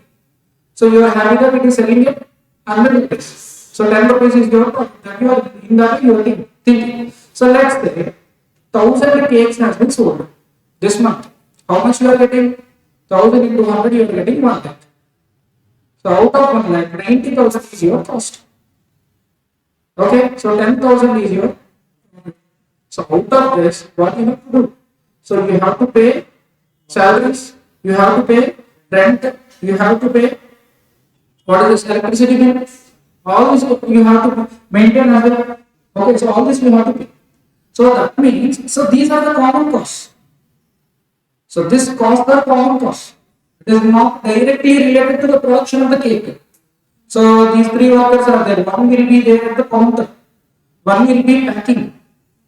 Okay, one will be helping, like in procuring and everything. Okay, so like this they are managed. So these 3 workers cost is there. No, it is a common cost. At the same time, rent is also common cost. Electricity bill is also common cost. In that oven electricity bill is also there. Fans and tubes, lights, electricity will be there. Common electricity will be there. So all these costs will be there. So these costs are also to be assigned to what? To be assigned to what? To the cost. To the cost and bring it to per unit. Then only the purpose will be served. So all the common costs, which are generally indirect expenses, which are generally overheads, those overheads has to be allocated or assigned to what? To the particular unit level. So then you can arrive at the correct cost. Then you can fix it. Salaries. So if at all you know the cost, then only you can fix the selling price. Then only you can fix the profit. So without that you cannot fix selling price or selling profit. Okay? Right. So that's why it will help. So cost accounting will help you fixing selling price. Will help you fixing profit. Okay? Right. So that is the next objective. That is the next objective. So what is the objective? Determination of selling price and profitability. Determination of selling price and profitability. So both are the, so cost accounting system helps in determining of selling price and thus profitability of the cost. Profitability of the cost. Though in a competitive business environment, selling prices are determined by external factors. Yesterday we have seen price of the water bottle is 20 only, 1 liter bottle 20 only. So what we have to do in order to get the more profits, in order to achieve more profits, what you have to do? You have to control the cost. Okay, you have to control the cost. So that in that way, cost accounting system will help you. Okay, in arriving at the correct cost. So if you know the correct cost of each activity, of each department, of each product, of each service, then you can control. Then you can control. Right. So cost can be controlled. So with the correct cost accounting system, cost will be known. That cost can be known. Okay. So cost, how the cost can be controlled? See here. So maintaining discipline in the expenditure. So if the cost is known, if the cost is known, so whether it is spent in the correct order or not, so will be known. First of all, you have to determine or ascertain the cost. Then only you can compare. So whether this is a higher cost or low, transportation cost is there. So you need to get the material from 10 kilometers and that too in a truck. Okay. So you are incurring the transportation cost of 10,000. So that is the actual cost. So that has to be compared with others. So industrial data will be there. Generally, what is the mileage of the vehicle? So what is the cost of the petrol? Or what is the cost of the diesel? So everything you have to arrive. Okay, what is the depreciation? Everything. So also then you will arrive at correct transportation, reasonable transportation cost. So reasonable transportation cost will be compared with actual transportation cost. Then you can make a decision. Then you can make a decision. See, so the drivers are making late or while filling up the fuel. So they are doing some fraud. So so they are filling 8 liters of the petrol only, they are filling for 10 liters. So likewise you can identify. So if you put some budget to it, if you put some comparison to it, then you can control the cost. So how you can control the cost? Only when you know the cost, then only you can control the cost. So cost accounting system will make you know. Okay. So maintaining discipline in expenditure, how you will maintain the discipline? So by making the ascertainment of cost and calculating the cost with a good cost accounting system. So it's one of the main objective of good cost accounting system. So it ensures that expenditure are in consonance with expenditures are in consonance with predetermined set standards. So this is our budget, 10,000 rupees is the transportation cost. If it is more than that, if it is more than that, so you have to have a question. So why it is happening here? Can we control the cost? Can we control the cost? So likewise, you can make a plan. Okay, so you can control the cost with the help of cost accounting system, correct cost accounting system. So by setting a predetermined standards and any variation from these standards. So your budget is 10,000. Actually, 12,000 is the cost incurred, actual cost incurred. Then you can measure the variation and take a corrective action. Noted and reported on continuous basis. Why it is happening like this? Okay. So to exercise control over the cost, the following steps are followed. So what steps will be followed? Standards will be set. Standard will be set. 10,000 is the standard. Okay. So we will take or ascertain the actual cost. Correct? Measurement of actual performance. So actual is 12,000. 10,000 is the standard. 12,000 is the actual. Then you can compare. So 10,000 is budgeted or standard. 12,000 is the actual cost. 2,000 you are incurring more. Okay, 2,000 more you are incurring. So in such cases, what you have to do? What you have to do? Analysis of variance. So why it is happening like that? Why the 2,000 difference is coming? So you have to make an analysis of it. So you have to analyze that and take a corrective action. So in that way you can control the cost. So with the help of what? The good cost accounting system, you can control the cost. How you can control the cost? What is the procedure for that? So you will set a standard. So you will arrive at the actual ascertainment. Okay, arrive at the actual and compare the actual performance with the standard, and if any variance is there, that variance has to be analyzed and make a corrective. Then you can control the cost. Okay. The next, cost reduction. Cost reduction means what? See here. Cost reduction means what? See here. So 10,000 is the budget. 20,000 is the actual figure. So in such cases, 2,000 variance has come. 2,000 variance has come due to fraud by a driver, by the drivers.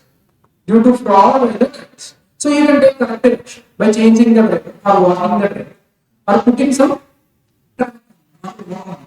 Okay, so likewise you can take a corrective action. See, the reason for the difference of 2,000 rupees is due to the inefficiency of the vehicle. So it is our vehicle, our own transportation vehicle only, but it is very old vehicle. It is not giving mileage. The repair maintenance is more. It is getting breakdown. Okay, so if the 10 kilometers journey is there, means one breakdown is common for the vehicle. So in that way, the transportation cost is more. Okay, in that way, transportation cost is more. So then you have to plan alternate. Then you have to plan alternate. So which is the policy of cost reduction? Cost control is that. So you have to take a corrective action. So that means a preventive action has to be taken. See, cost reduction is there. Completely you have to go for an alternative. Let's say a manual process is there. You are automating it. You are innovating and automating. Okay, so you are implementing a software. You are implementing a software. That is the plan of cost reduction. So cost control is so only the existing conditions. So no change in the environment, no change in the organization. Just you have to identify where the non-value added things are going on. That is what is cost control. Cost reduction is an innovative. So these environment is there, these set standards are there. So you have to analyze each and every standard and then you have to innovate for the change. So you can change this process. So we can change this thing. So now these vehicles are old, very old vehicles. So now we will say it as scrap and we will opt for the transportation. That means for every trip we will outsource a vehicle. Driver is there only, petrol is there only, vehicle is there only, maintenance is there only. Just for me per trip we will pay 10,000 rupees. That's it. Our budget is 10,000. So that's why we are paying 10,000 rupees. Even though more than that also, they may incur more than that also. In that case, who will pay? Those persons will pay. That is completely given on contract. So that is what is called cost reduction. So cost to control is one thing, cost reduction is another.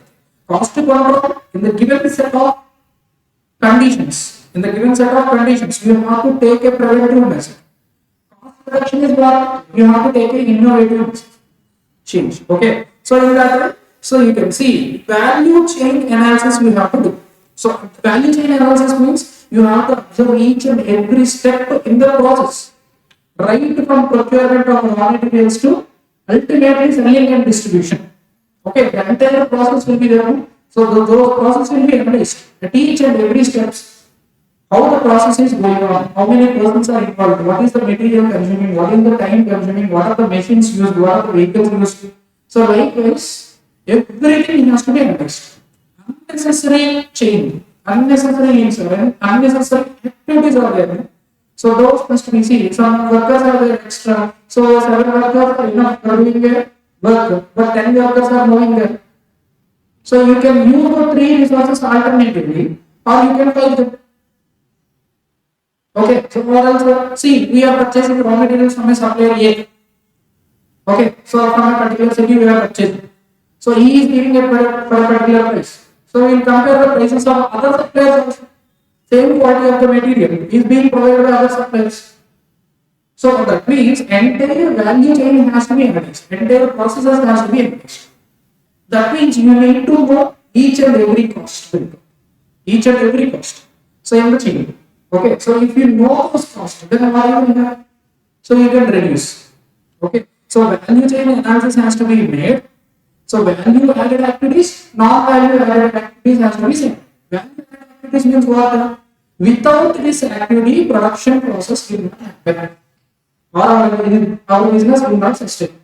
So those activities are what value added. Even though these activities are not there, there is no effect on our production process. There is no effect on our sales. So those activities are not value added activities. So you can reduce or remove those non-value added. So that is what is called cost reduction. So how the cost reduction will be done? By making an innovation, by making a major change. What is cost control? In the given set of conditions, so controlling the cost. Okay, cost reduction is an innovation, right? So see here, so each activity within an entity is segmented to analyze and identify the value added and non-value added. Okay, each activity within an entity is segmented to analyze and identify value added and non-value added activities. Okay, value added and non-value added activities are eliminated. Non-value added activity which will not affect the production or which will not affect our sales. So that is what is non-value added. So without affecting the essential characteristics of the production or the process. So value chain analysis is a strategic tool developed by Michael Porter. Is one of the methods to do value analysis. So conducting continuous research and study to know the most optimal way to manufacture a product or vendor service. So this is what is called cost reduction. In cost reduction, continuous research means what? We are going for innovation. We are going for change. We are ready to change. We are implementing a change so that our cost will come. Okay, right. We will build a more smoother plan. Next, threefold assumption involved in definition of cost reduction may be summarized as there is a saving in unit cost. So whenever you are going for cost reduction means there shall be a saving in unit cost. See, ultimately in costing, so our agenda is to arrive at per unit cost. See, if you go for financial accounting, what will happen? For the entire year, what is the sales? For the entire year, what is the purchase? What is the consumption of the goods? Okay, what is the gross profit? After that, what are the expenses? What is the net? What is the revenue? For the entire year. So here what we have to do? For each unit of production, what is the cost? For each unit, what is the selling price? For each unit, what is the cost? So ultimately, you have to arrive at a cost per unit. How you will arrive at cost per unit? So if the material is directly related to the production, so that can be shown. If the labor is directly related to the production, that can be taken. Expenses are directly related to the production, that will be taken. Some common expenditure will be.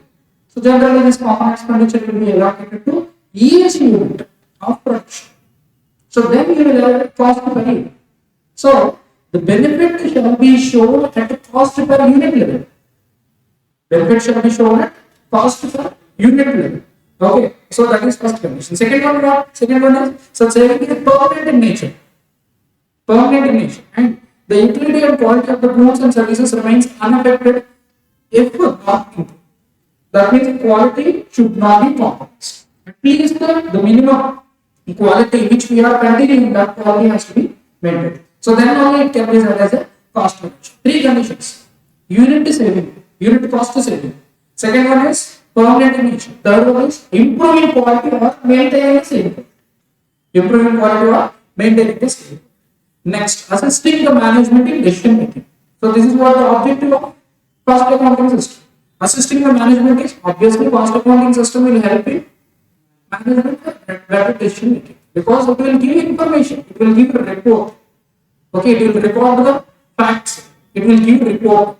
Okay, so cost and management accounting by providing relevant information assists the management in planning, implementing, measuring, controlling, and evaluating various activities. Okay, right? A robust cost and management accounting system provides internal and external information to the industry, which will be relevant for decision. So it will help the management in decision. So what are the 5 objectives which we have studied so far? Ascertainment of cost, determination of selling price and profitability. Next, cost control. Next, cost reduction. Next, assisting the management in relationship. So now we will see the differences between cost control and cost reduction. So we'll see cost control aims at maintaining the cost in accordance with the establishing standards. So there shall be a standard for each and every cost. That standard has to be maintained. That is what is cost control. Cost reduction is what it is concerned with reducing the cost. So even though we have to cut down the cost below the standard, you have to cut down the cost. So it challenges all the standards and endeavors to improvise them continuously. Okay, so that is what is cost reduction. Next, cost control seeks to attain lowest possible cost under the existing conditions only. There shall be no change in the environment. There shall be no change in the conditions. Okay, existing conditions only. So it will lowest possible cost. Okay, next cost reduction recognize no condition as permanent condition. So there shall be a change. Okay, innovation. Change will result in lower cost. And in case of cost control, emphasis is on past and present. Past and present. So present ongoing process is there. No, that the process cost has to be covered. So cost reduction is for what? For future. So we are making an innovative step. You are making a better alternative. You are automating the process. You are bringing up with a new vehicle. Or transportation is being outsourced. So all these actions are being taken. Why these are taken? So in order to reduce the cost. Okay, by replacing the existing conditions, by changing the existing conditions. So in case of cost reduction, it is on present and future. And cost control is a preventive function. Okay, and cost reduction is a corrective function. It operates even when an efficient cost control system already existed, but still we want to reduce the cost. Cost control ends when the targets are achievable. Okay, so we will set a standard. So if the standard is achievable, we will be keeping calm. We will not involve or interact. Okay, cost reduction is not like that. So here, see, 10,000 is the budget, 12,000 is the actual. So if the cost is maintained at 10,000, we will keep quiet. That is what is cost control. So even though we are incurring 10,000, can we make it 8,000? Now, what is the plan for that? Can we say another 2K? So what is the plan for that? That thinking is called cost. Okay, so these are the main differences of cost control and cost reduction. You got this, sir? Right? Okay. So now we are moving on to the next concept where we will have some what we call numericals. Okay, so we have other theoretical concepts also, but before going to the other theoretical concepts, we will have some numerical concepts. So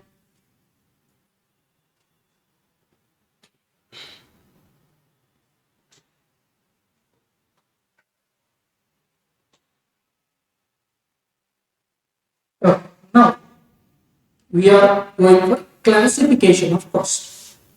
We are going for classification of cost. Okay, right. We are going for classification of cost. So it means grouping of costs. Grouping of costs. Okay, according to their common characteristics. So the important ways for classification of the costs are by nature or element, by functions, by variability or behavior, by controllability, by normality, by cost for management decision making. In this, the only classification by variability or behavior is there. There are numericals. There are numericals. So do you know this fixed cost, variable cost, semi-variable cost? These concepts are there. Have you ever heard fixed cost, variable cost? You might have heard the words. So we will see this practice. Okay. Right. So by variability or behavior, by nature of element, by functions, by variability or behavior, by controllability, normality, and by cost for management decision making, the costs are being divided. Okay. So now we will see what are the costs by nature of element. What are the costs by nature of element? Right. So generally, whatever the business we do, the main element of cost will be what? Main element of cost will be what? Man and the material. Without that, we cannot start anything. Man and material. Okay, both these shall be man and material. Okay, see, land cost will be there. Okay, plant and machinery cost will be there. So these are capital. These are capital in nature. So these are all where we will see in capital budgeting. In capital budgeting we will see. Okay, land cost to plant and machinery, or we are going for new factory or new plant and machinery. So those are right. So now, so with respect to production, with respect to production. So whenever you are talking about cost in a particular industry or manufacturing organization or a company, whatever it may be, in a unit. So what will be the main cost? Man and materials.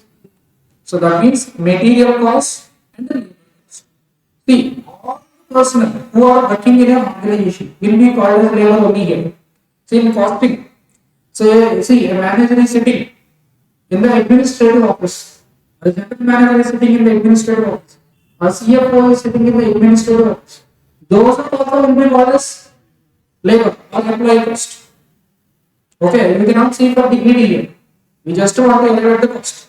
So that's why even though the top level management, okay, so who are humans working in the company, okay, so that is also labor cost. We generally call in cost. Okay, next material. Next material. Okay, labor will be there, material will be there, other expenses will be there. Simply three classifications. Simply three classifications. Okay. Okay.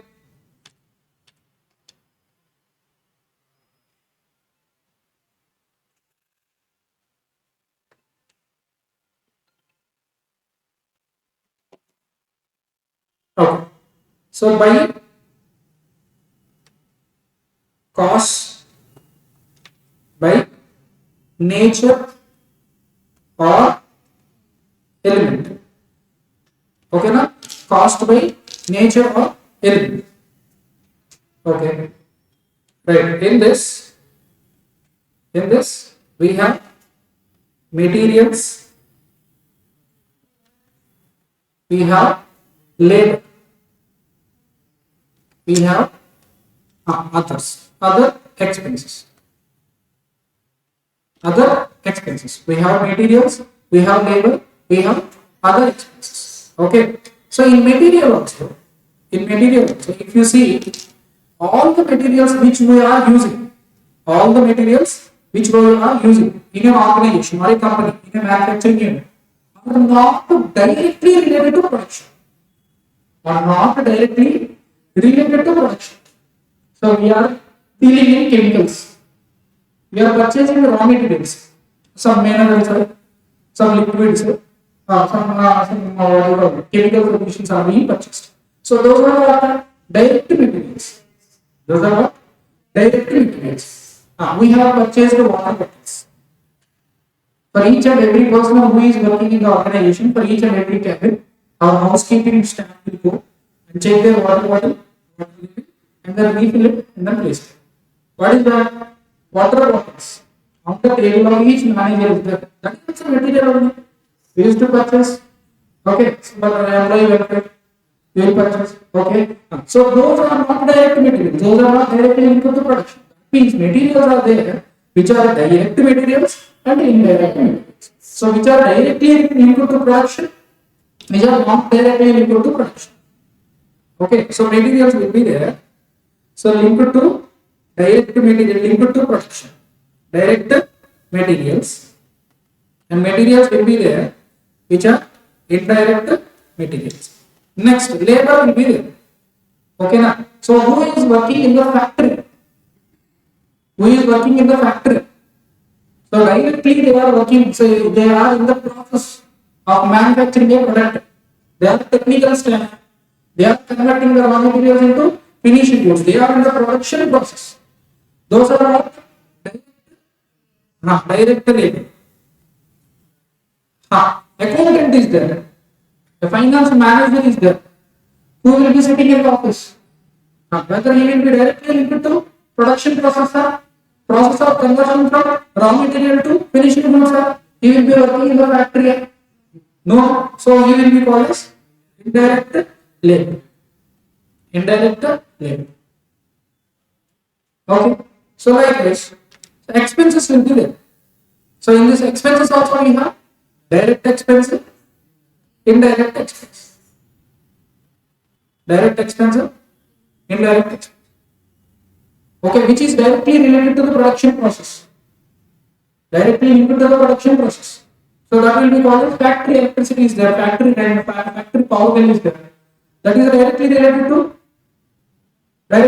to production process. Office expenditure, office electricity is there. Indirect expense. So like this, we can segregate between rent is there, rent is there. Okay, office rent is there. So it is an indirect expense. It is an expense, but it is an indirect expense. So direct material, direct labor, direct expenses are there.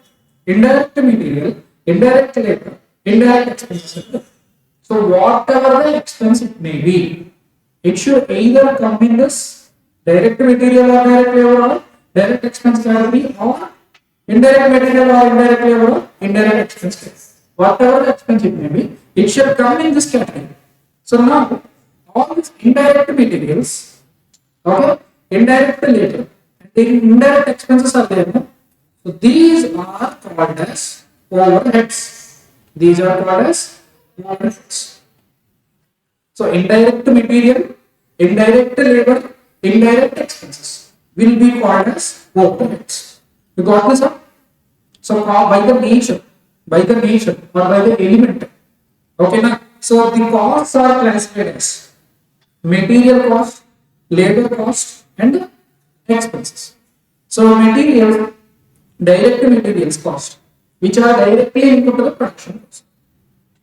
Direct labor, which are directly linked to the production cost. Direct expenses, which are directly linked to the production cost. Okay, so indirect labor, indirect material, indirect expenses. All this will be summed up. Okay, it will be called as. So in this overheads also, you can make a classification. In this overheads also, you can make a classification. So what classification can be made? See, factory overhead. Factory overhead. Let's say labor cost is there. In the production, 10 laborers are working. So the salary is paid to those labor or wages paid to those labor or direct labor cost. In the factory, there are two security guards. We are paying salary to them also. So the salary paid to security guard is indirect labor cost. But the indirect labor cost is incurred in the factory premises. The same security guard salary given to the office premises. Is there not? So that will not come here. Like that cannot be read as a factory overhead. So factory overhead means so which is linked to production process only, but not directly linked to production process. It is a labor cost. It is a labor cost, but not directly linked to the production process, but incurred in the factory. So those overheads which are indirect, those materials which are indirect, those labors or those expenses which are indirect in nature, but incurred in the factory premises during the production process. Okay, at the manufacturing unit, that will be called as factory overheads. Factory overheads. So which are incurred in the office. What's administrative overheads. Administrative overheads.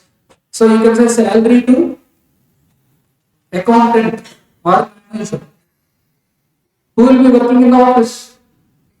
Who will be working in the office? So that is called administrative overhead. Okay. Next, selling and distribution overheads. Selling and distribution. Marketing team is there. Advertisement team is there. Advertisement cost. Marketing cost is there. Marketing team means what? On behalf of our company. Some person will be there who will be going to our customer places or probably customer places. If he is already customer, he will not need to go. Definitely, if there is a good relation. If there is no such relation, or if you want to expand our business, okay, you have to go to problem customers. Target customers will be there to their place. We have this address. generally called marketing team. So if you observe before the doctors, pharmacy from a person from the pharmacy company will come. He will be explaining about the drug, showing us, showing some files, showing some brochure. Okay, so this is the drug, so this is the combination. The company is offering at this price. This is your machine. Okay, he will try to convince the doctor. So pharma company is there. If the doctor is prescribing the drug, then only there will be business to them. That's why they will send a medical representative.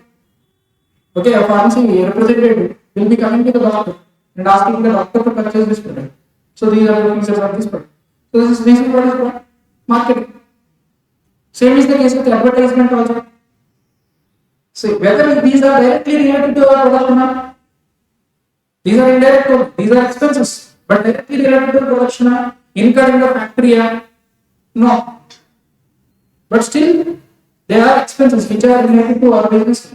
So those are selling expenses. Selling expenses, selling overheads. Okay. At the same time, see, so we some customer who puts some product from us. So there is a load of goods which we have to send them. Okay, transportation cost will be there. That is what I call distribution cost. Transportation cost incurred for selling the product, distributing or delivering the product to the customer place. That is what is called distribution cost. So which will be replaced? Distribution overhead. So selling overhead and distribution. So this is what the classification of the cost based on the nature of element. Nature of the element. So classification of the cost by nature or element.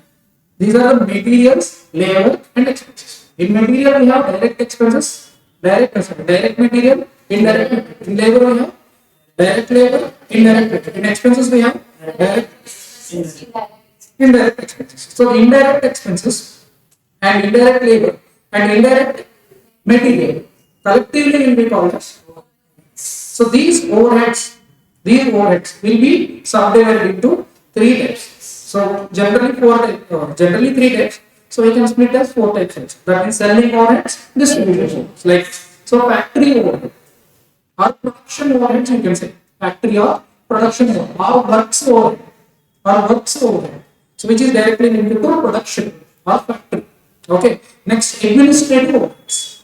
Administrative overheads. That means which is incurred in the office. Okay. Next, selling and distribution. So this is what the classification of the costs based on the nature or element. Okay, you see here, same chart is there here.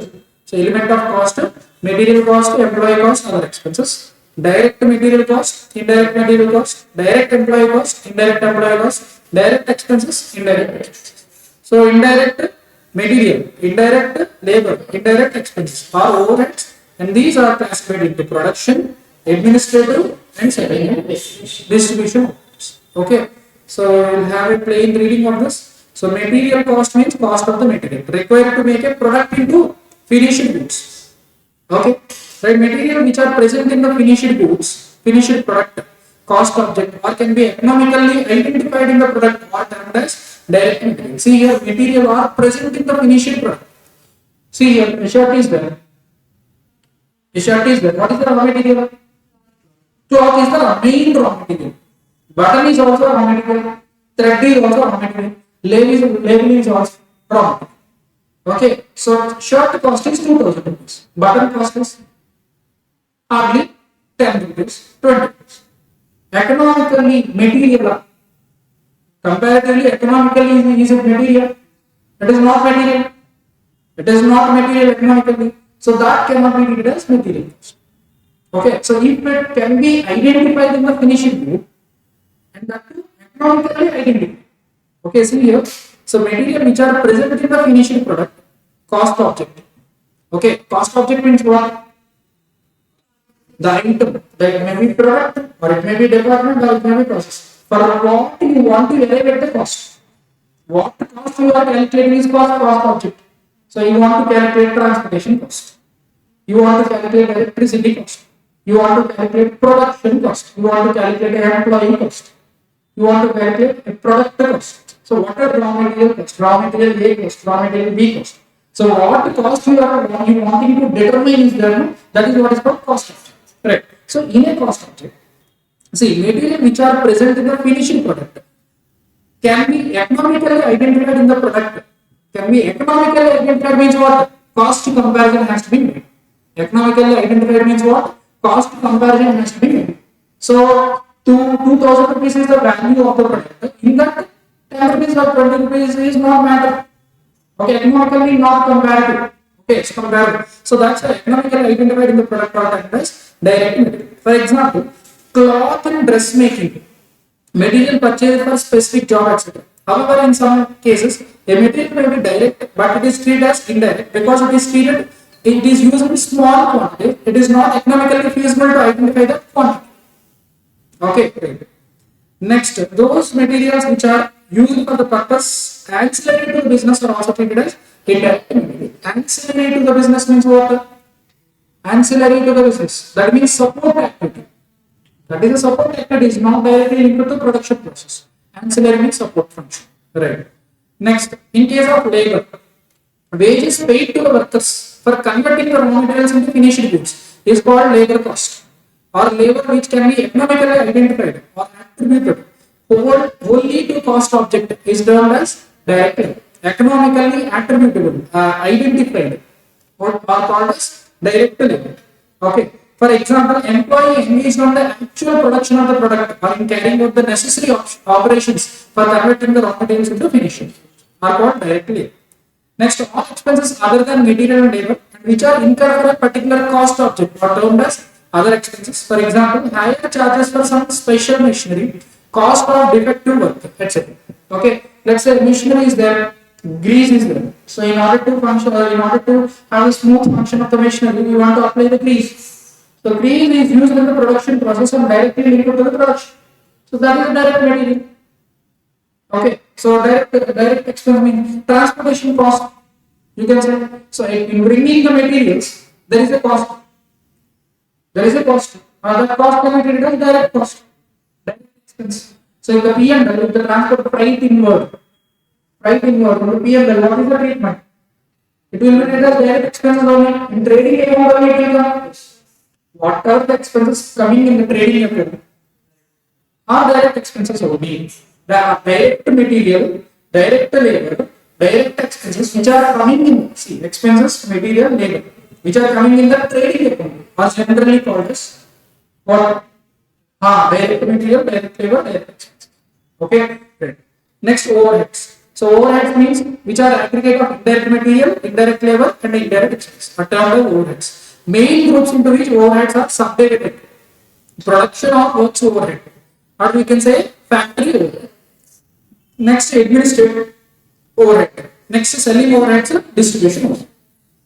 Indirect expenses which are incurred in the factory and for running of the factory is rent, power. Okay, incurred in the factory, rent, power. So these are all the expenses related to the factory, but these are not directly linked to the production. So that means they are not direct expenses. They are not linked to the production. Linked to the production, and they cannot be treated as direct expenses. So those are indirect expenses, but incurred in the factory. That's why they are factory overheads or production overheads or works overheads. Next, administrative overheads. The indirect expenses related to the management and administration of business. Okay, so that is office rent. Okay, lighting means electricity or telephone bill or internet bill, whatever. So all these are administrative overheads. Salary of a manager. Next, selling overheads. Selling overheads means generally in order to procure, in order to have the sales. So you will be paying some commission to our agent, selling agents. The commission will be selling overhead. Okay, so indirect expenses incurred for marketing of a commodity, advertisement expenses, commission to the sales agents are generally called as selling overheads. Next, indirect expenses incurred for dispatch of the goods, warehouse charges, packing and loading charges, unloading charges, transportation, freight outward. Okay, all these are distribution overheads. Okay, all these are distribution overheads. Okay, next, see, this is the classification of the cost based on the nature of chemical. So now we are moving to classification of the cost based on the functions. Function is production or manufacturing cost, administration cost, selling cost. So here there is no classification of direct and indirect. There is no classification of direct, indirect. See here, there are see here production or manufacturing cost, administration cost, selling cost, distribution cost, research and development cost. Research and development cost. Okay. See here there is no classification of direct and indirect. Generally, so if you want to compare, so like so earlier classification, direct material, direct employees, direct expenses are generally called as prime cost. Okay, prime cost. Indirect material, indirect labor, indirect expenses are called as overheads. Okay, right. So in this, if you want to tell like what is admin cost and what is selling and distribution cost and what is factory cost. Okay, so you cannot directly compare. You cannot directly compare because there is no classification of direct and indirect. But if you see, direct material, direct employees, and direct expenses are generally called as prime cost. This is what the topmost cost in the production process. This is the main cost which has to be incurred. Next, indirect material, indirect labor, indirect expenses are there. No? So these can be classified. So between the factory, administration, and selling and distribution. Okay. Next, now comes the variability or behavior. Variability or behavior. Okay. Right. So you know this fixed cost, variable cost, and lastly semi-variable cost. Okay. Fixed cost, fixed cost. Okay. Variable cost. Variable cost. What is fixed cost? What is fixed cost? So the cost which is unchanged. Unchanged. That means there is no change in the cost. Okay, there is no change in the cost. Irrespective of there is no change in the cost, irrespective of the production process. That means production level of production. So how much ever you produce, the cost is same. How much ever you produce, the cost is same. Example, rent. Rent is there. It can be treated as fixed cost. Okay, so our factory capacity is 10,000 units per month. If you produce 2,000 units, same factory rent. If you produce 3,000 units, same factory rent. Produce 10,000 units, same factory rent. So factory rent will not change. So based on the level of production. So how much ever you produce, how much ever your sales are, how many units you sell, so whatever the case may be. So there will not be any change, which is termed as fixed cost, which is generally termed as fixed cost. Okay, right. See, so cost which is unchanged. Okay, now so based on the level of production, is called fixed cost. Okay, so variable cost is there. Variable cost means what? So there shall be change. That change shall be proportionate. Okay, so whenever let's say cost is there, 1,000 units we produced, 1 lakh is the cost. 2,000 units we produce, 2 lakhs is the cost. That means per unit 100 rupees is the cost. Per unit 100 rupees is the cost. That means this cost will not change. This cost also will not change on per unit basis. If you take as per unit basis, it will not change. That means per unit cost shall not be changed. Okay, so even though whatever the level of production may be. So if you produce 1,000 units, the cost will be 1 lakh. That means per unit 100 rupees. If you produce 2,000 units, the cost will be 2 lakhs, which is 100 per unit. So that means there is no change in the per unit cost. That is what is called variable cost. So fixed cost is variable cost. Sometimes there are costs. See here, we have seen here 1,000 units produced. Cost is 1 lakh.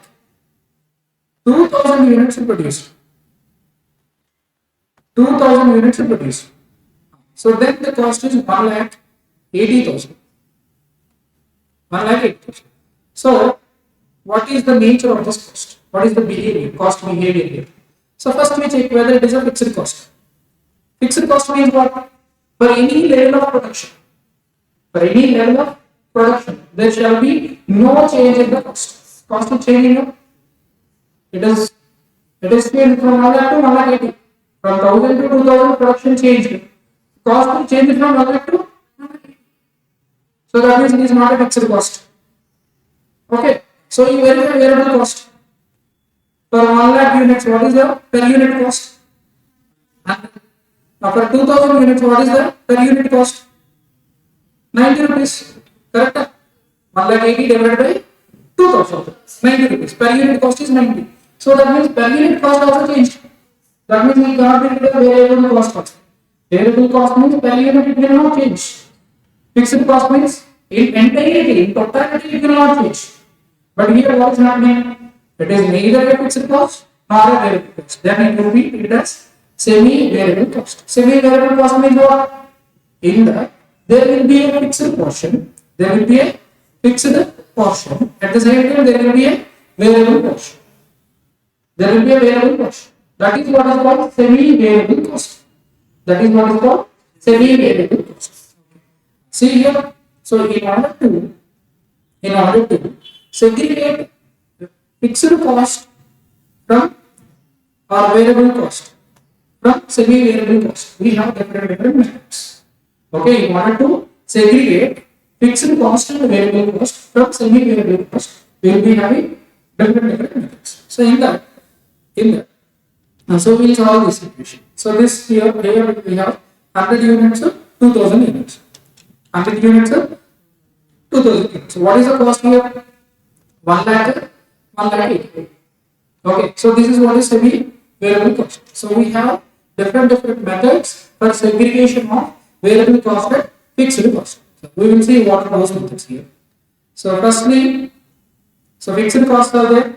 So these are the costs which are incurred for a period and which within the certain output and turnover limits tend to be unaffected by fluctuations in the level of whatever the level of activity, it will be unaffected. It remains unchanged. But what it is telling, certain output and turnover limits. Certain output and turnover limit means what? See, we are telling that the capacity of the plant is 10,000 units. So if you want to produce 10,000 units, 20,000 units, then there shall be two plants. Then there will be two rents, two fixed costs. Okay, so up to a certain level, there shall be no change, even whatever the activity rate. Next, so this is what is called fixed cost. Examples are rent, insurance of the factory building. Whatever you produce, building insurance is same. Whatever you produce, rent of the factory building is same. Remains the same for different levels of production. Okay, right. See here. So this is what is called graphical method. Graphical method. See here. This is the level of production. Level of production. This is the cost. So even though you produce zero, fixed cost 10,000 has to be paid. Fixed cost means rent, we say, insurance, we say. Okay. So even though you produce 100 units, say 200 units, say. So this is what is called fixed cost. Okay. What is variable cost? If you produce 0 units, 0 cost. If you produce 100 units, 10,000 is the cost. 200 units, 20,000 is the cost. So likewise, there will be a graph rising like that. So that too per unit level. Per unit level, if we see, every unit cost will be same. That is what is called. So these costs tend to vary with the volume of activity. Any increase in the activity results in increase in the variable cost, vice versa. For example, cost of the direct material, cost of the direct labor, everything will change. Everything will change. Okay. Right. Now the semi-variable cost. Semi-variable cost means in order to tell that whether it is a semi-variable cost, fixed cost or variable cost, first we have to check it is a fixed cost. No. Then you have to check it is a variable cost. No. Then it will be treated as a semi-variable cost. First we have to check. So these costs contain both fixed and variable components. These costs contain fixed and variable components. And thus partly affected by fluctuations in the level of activity. Partly affected, not completely at all. partly affected by the fluctuations in that. That means if you are increasing the production, okay, then it will change.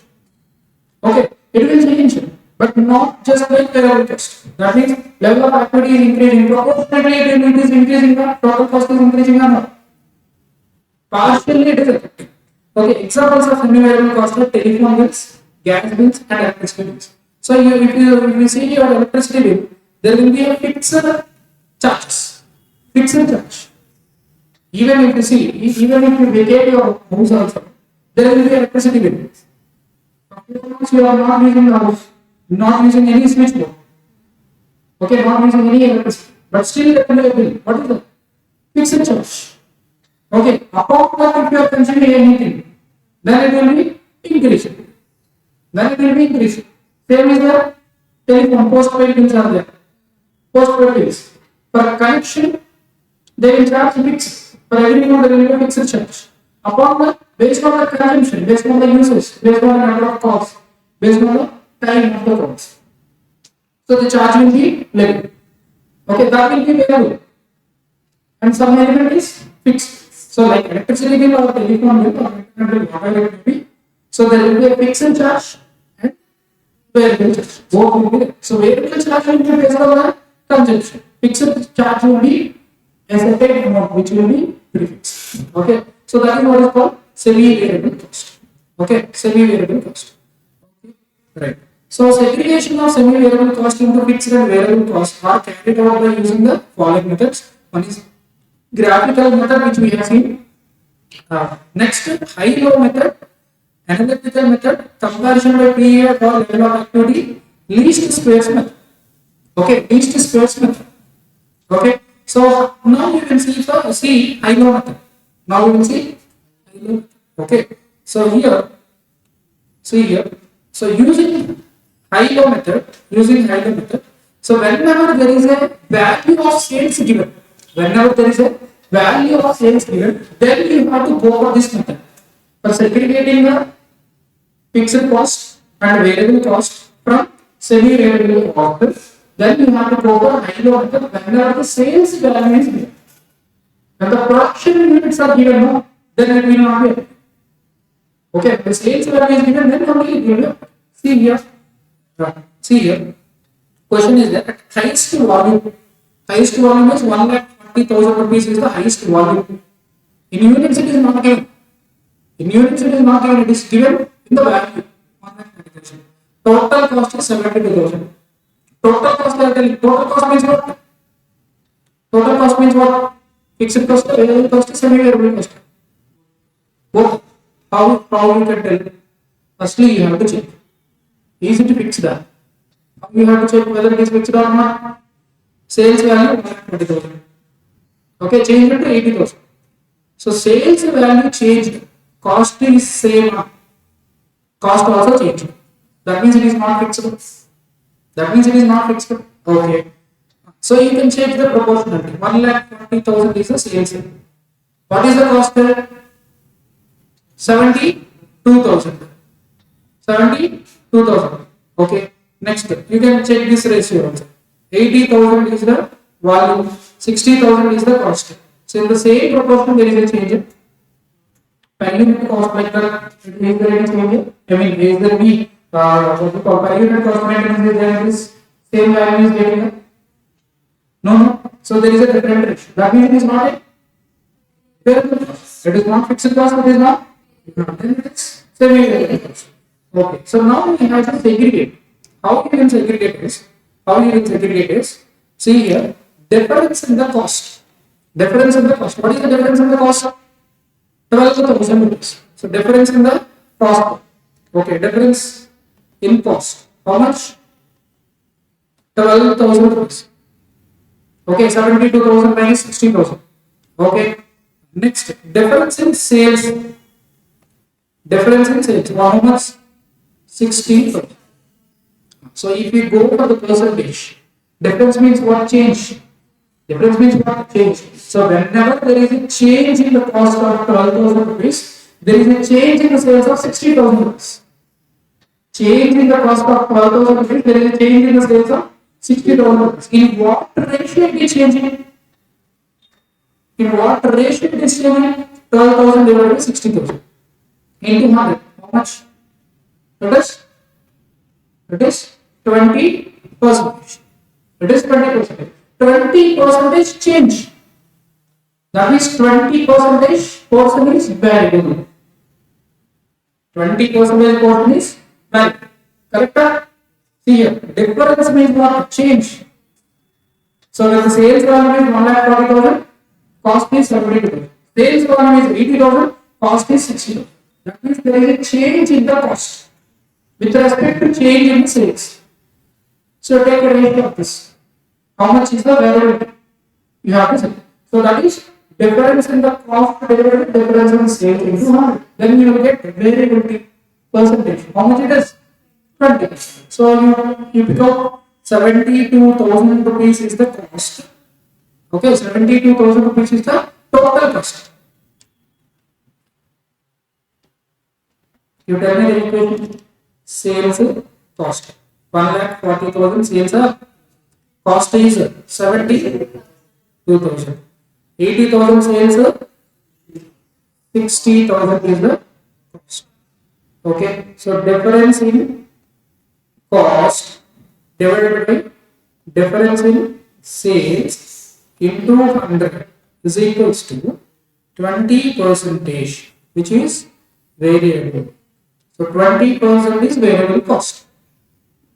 So 20%. So 1,40,000 into 20 percentage is equals to 28,000 is the variable cost.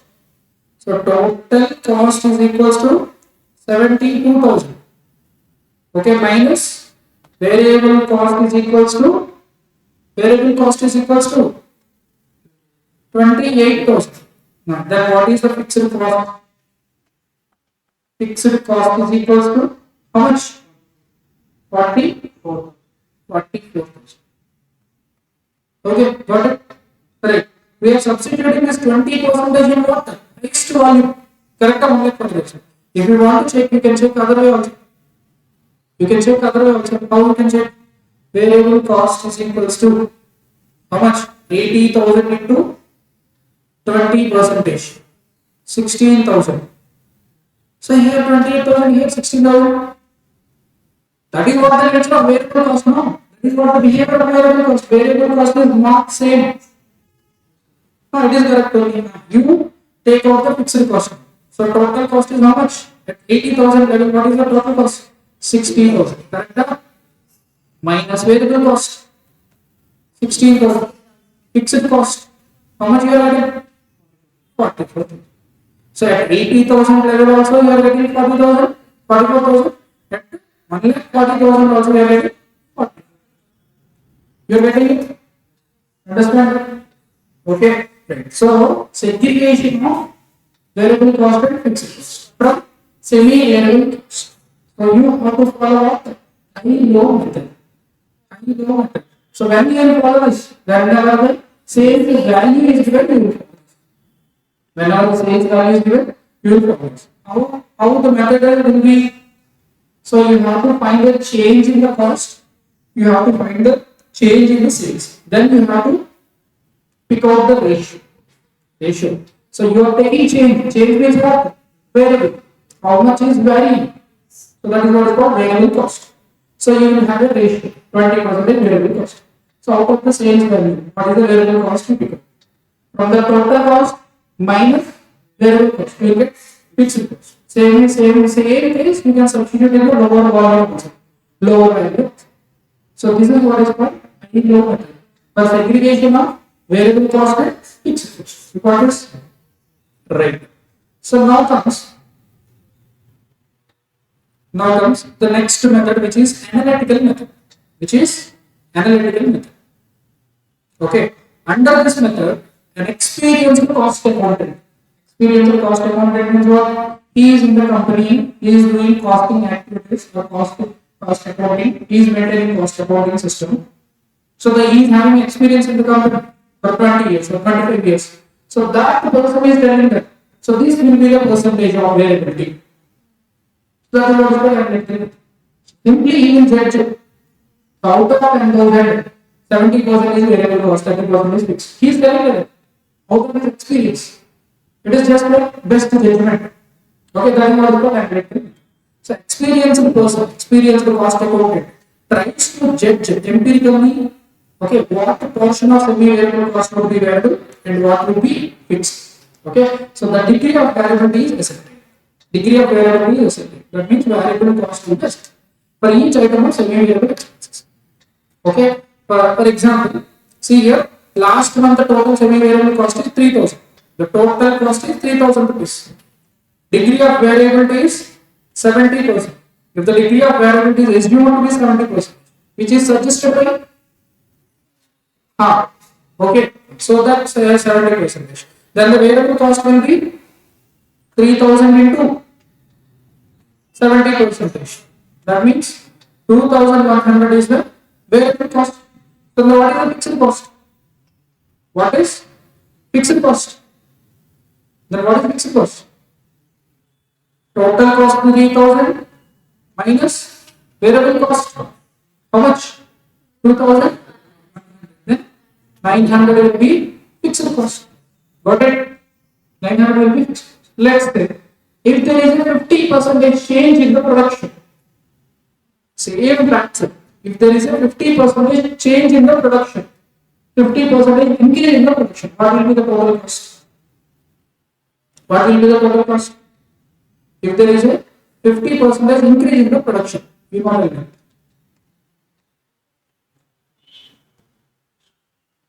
Okay, so 3,000.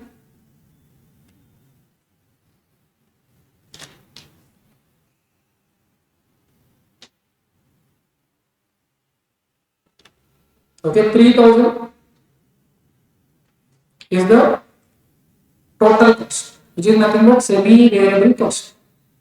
70% is degree of variability. Degree of variability. That means variable cost is equals to 3,000 into how much? 70%, which is equals to 2,000.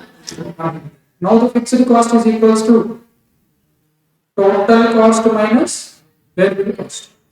Okay, so total cost is 3,000 minus variable cost 2,100. Now the fixed cost is 9,000. Correct? Right. So now what we are telling, 50% increase in the production. Increase in the production. Then what will be the total cost? What will be the fixed cost? What will be the variable cost? There is a 50% increase in the production. So what we have to solve? Total cost generally. What is the one? Total cost is equals to variable cost plus fixed cost. Okay. So total cost is equals to, okay, total cost is equals to, we know the fixed cost. Fixed cost means it will not change for any level of activity, any level of change or any level of production. So fixed cost is 900 only. Variable cost only change. How much it will change? Proportionately only will change. 50% change is there. Increase of 50% increase. That means 2,100 plus 50% of 2,100. How much it will be? 3,000. 3,100 will be the variable cost plus fixed cost 900. How much will be the total cost? 4,4050 will be the total cost. So total cost is equals to 4050, variable cost is equals to 3150, fixed cost is equals to 900. When the activity changed or increased by 50%. You got it? You understand this one?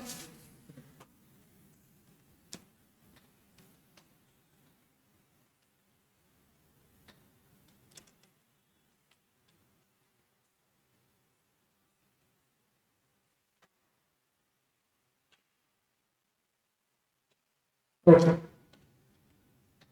Alright, we have seen the analytical method, we have seen hybrid. So now comparison by period or level of activity. Comparison by period of level of activity. Okay, so see here, high low method when we will take, when we will use sales variation. When the production units is given or volume is given, you have to take this one. So which is comparison. This is comparison. So under this method, the variable overheads may be determined by comparing the two levels of output. By comparing the two levels of output. The amount of expenses at those levels, amount of expenses of those levels. Since the fixed element does not change, the variable element may be ascertained with the help of the formula. Fixed element will not change. The variable element will be found out using the formula. What is the change in the amount of expense by change in the output? Change in the amount of expense by change in the output. Then you will get a value which is called variable. This is called variable. Right. See here, in January 100 units production is there. Semi-variable expenses are 260 rupees. February 140 is there. 300 semi-variable expense. Difference 40. See, Jan 100 units production is there. February 140 units. First of all, you have to see fixed cost. So at both level of activity, the cost is not fixed. So that's why it is not a fixed cost. Now see whether it is a variable cost term. So if you see per unit, 260 divided by 100. 260 is the total cost and 100 units per unit 2.6. Next 300 divided by 140.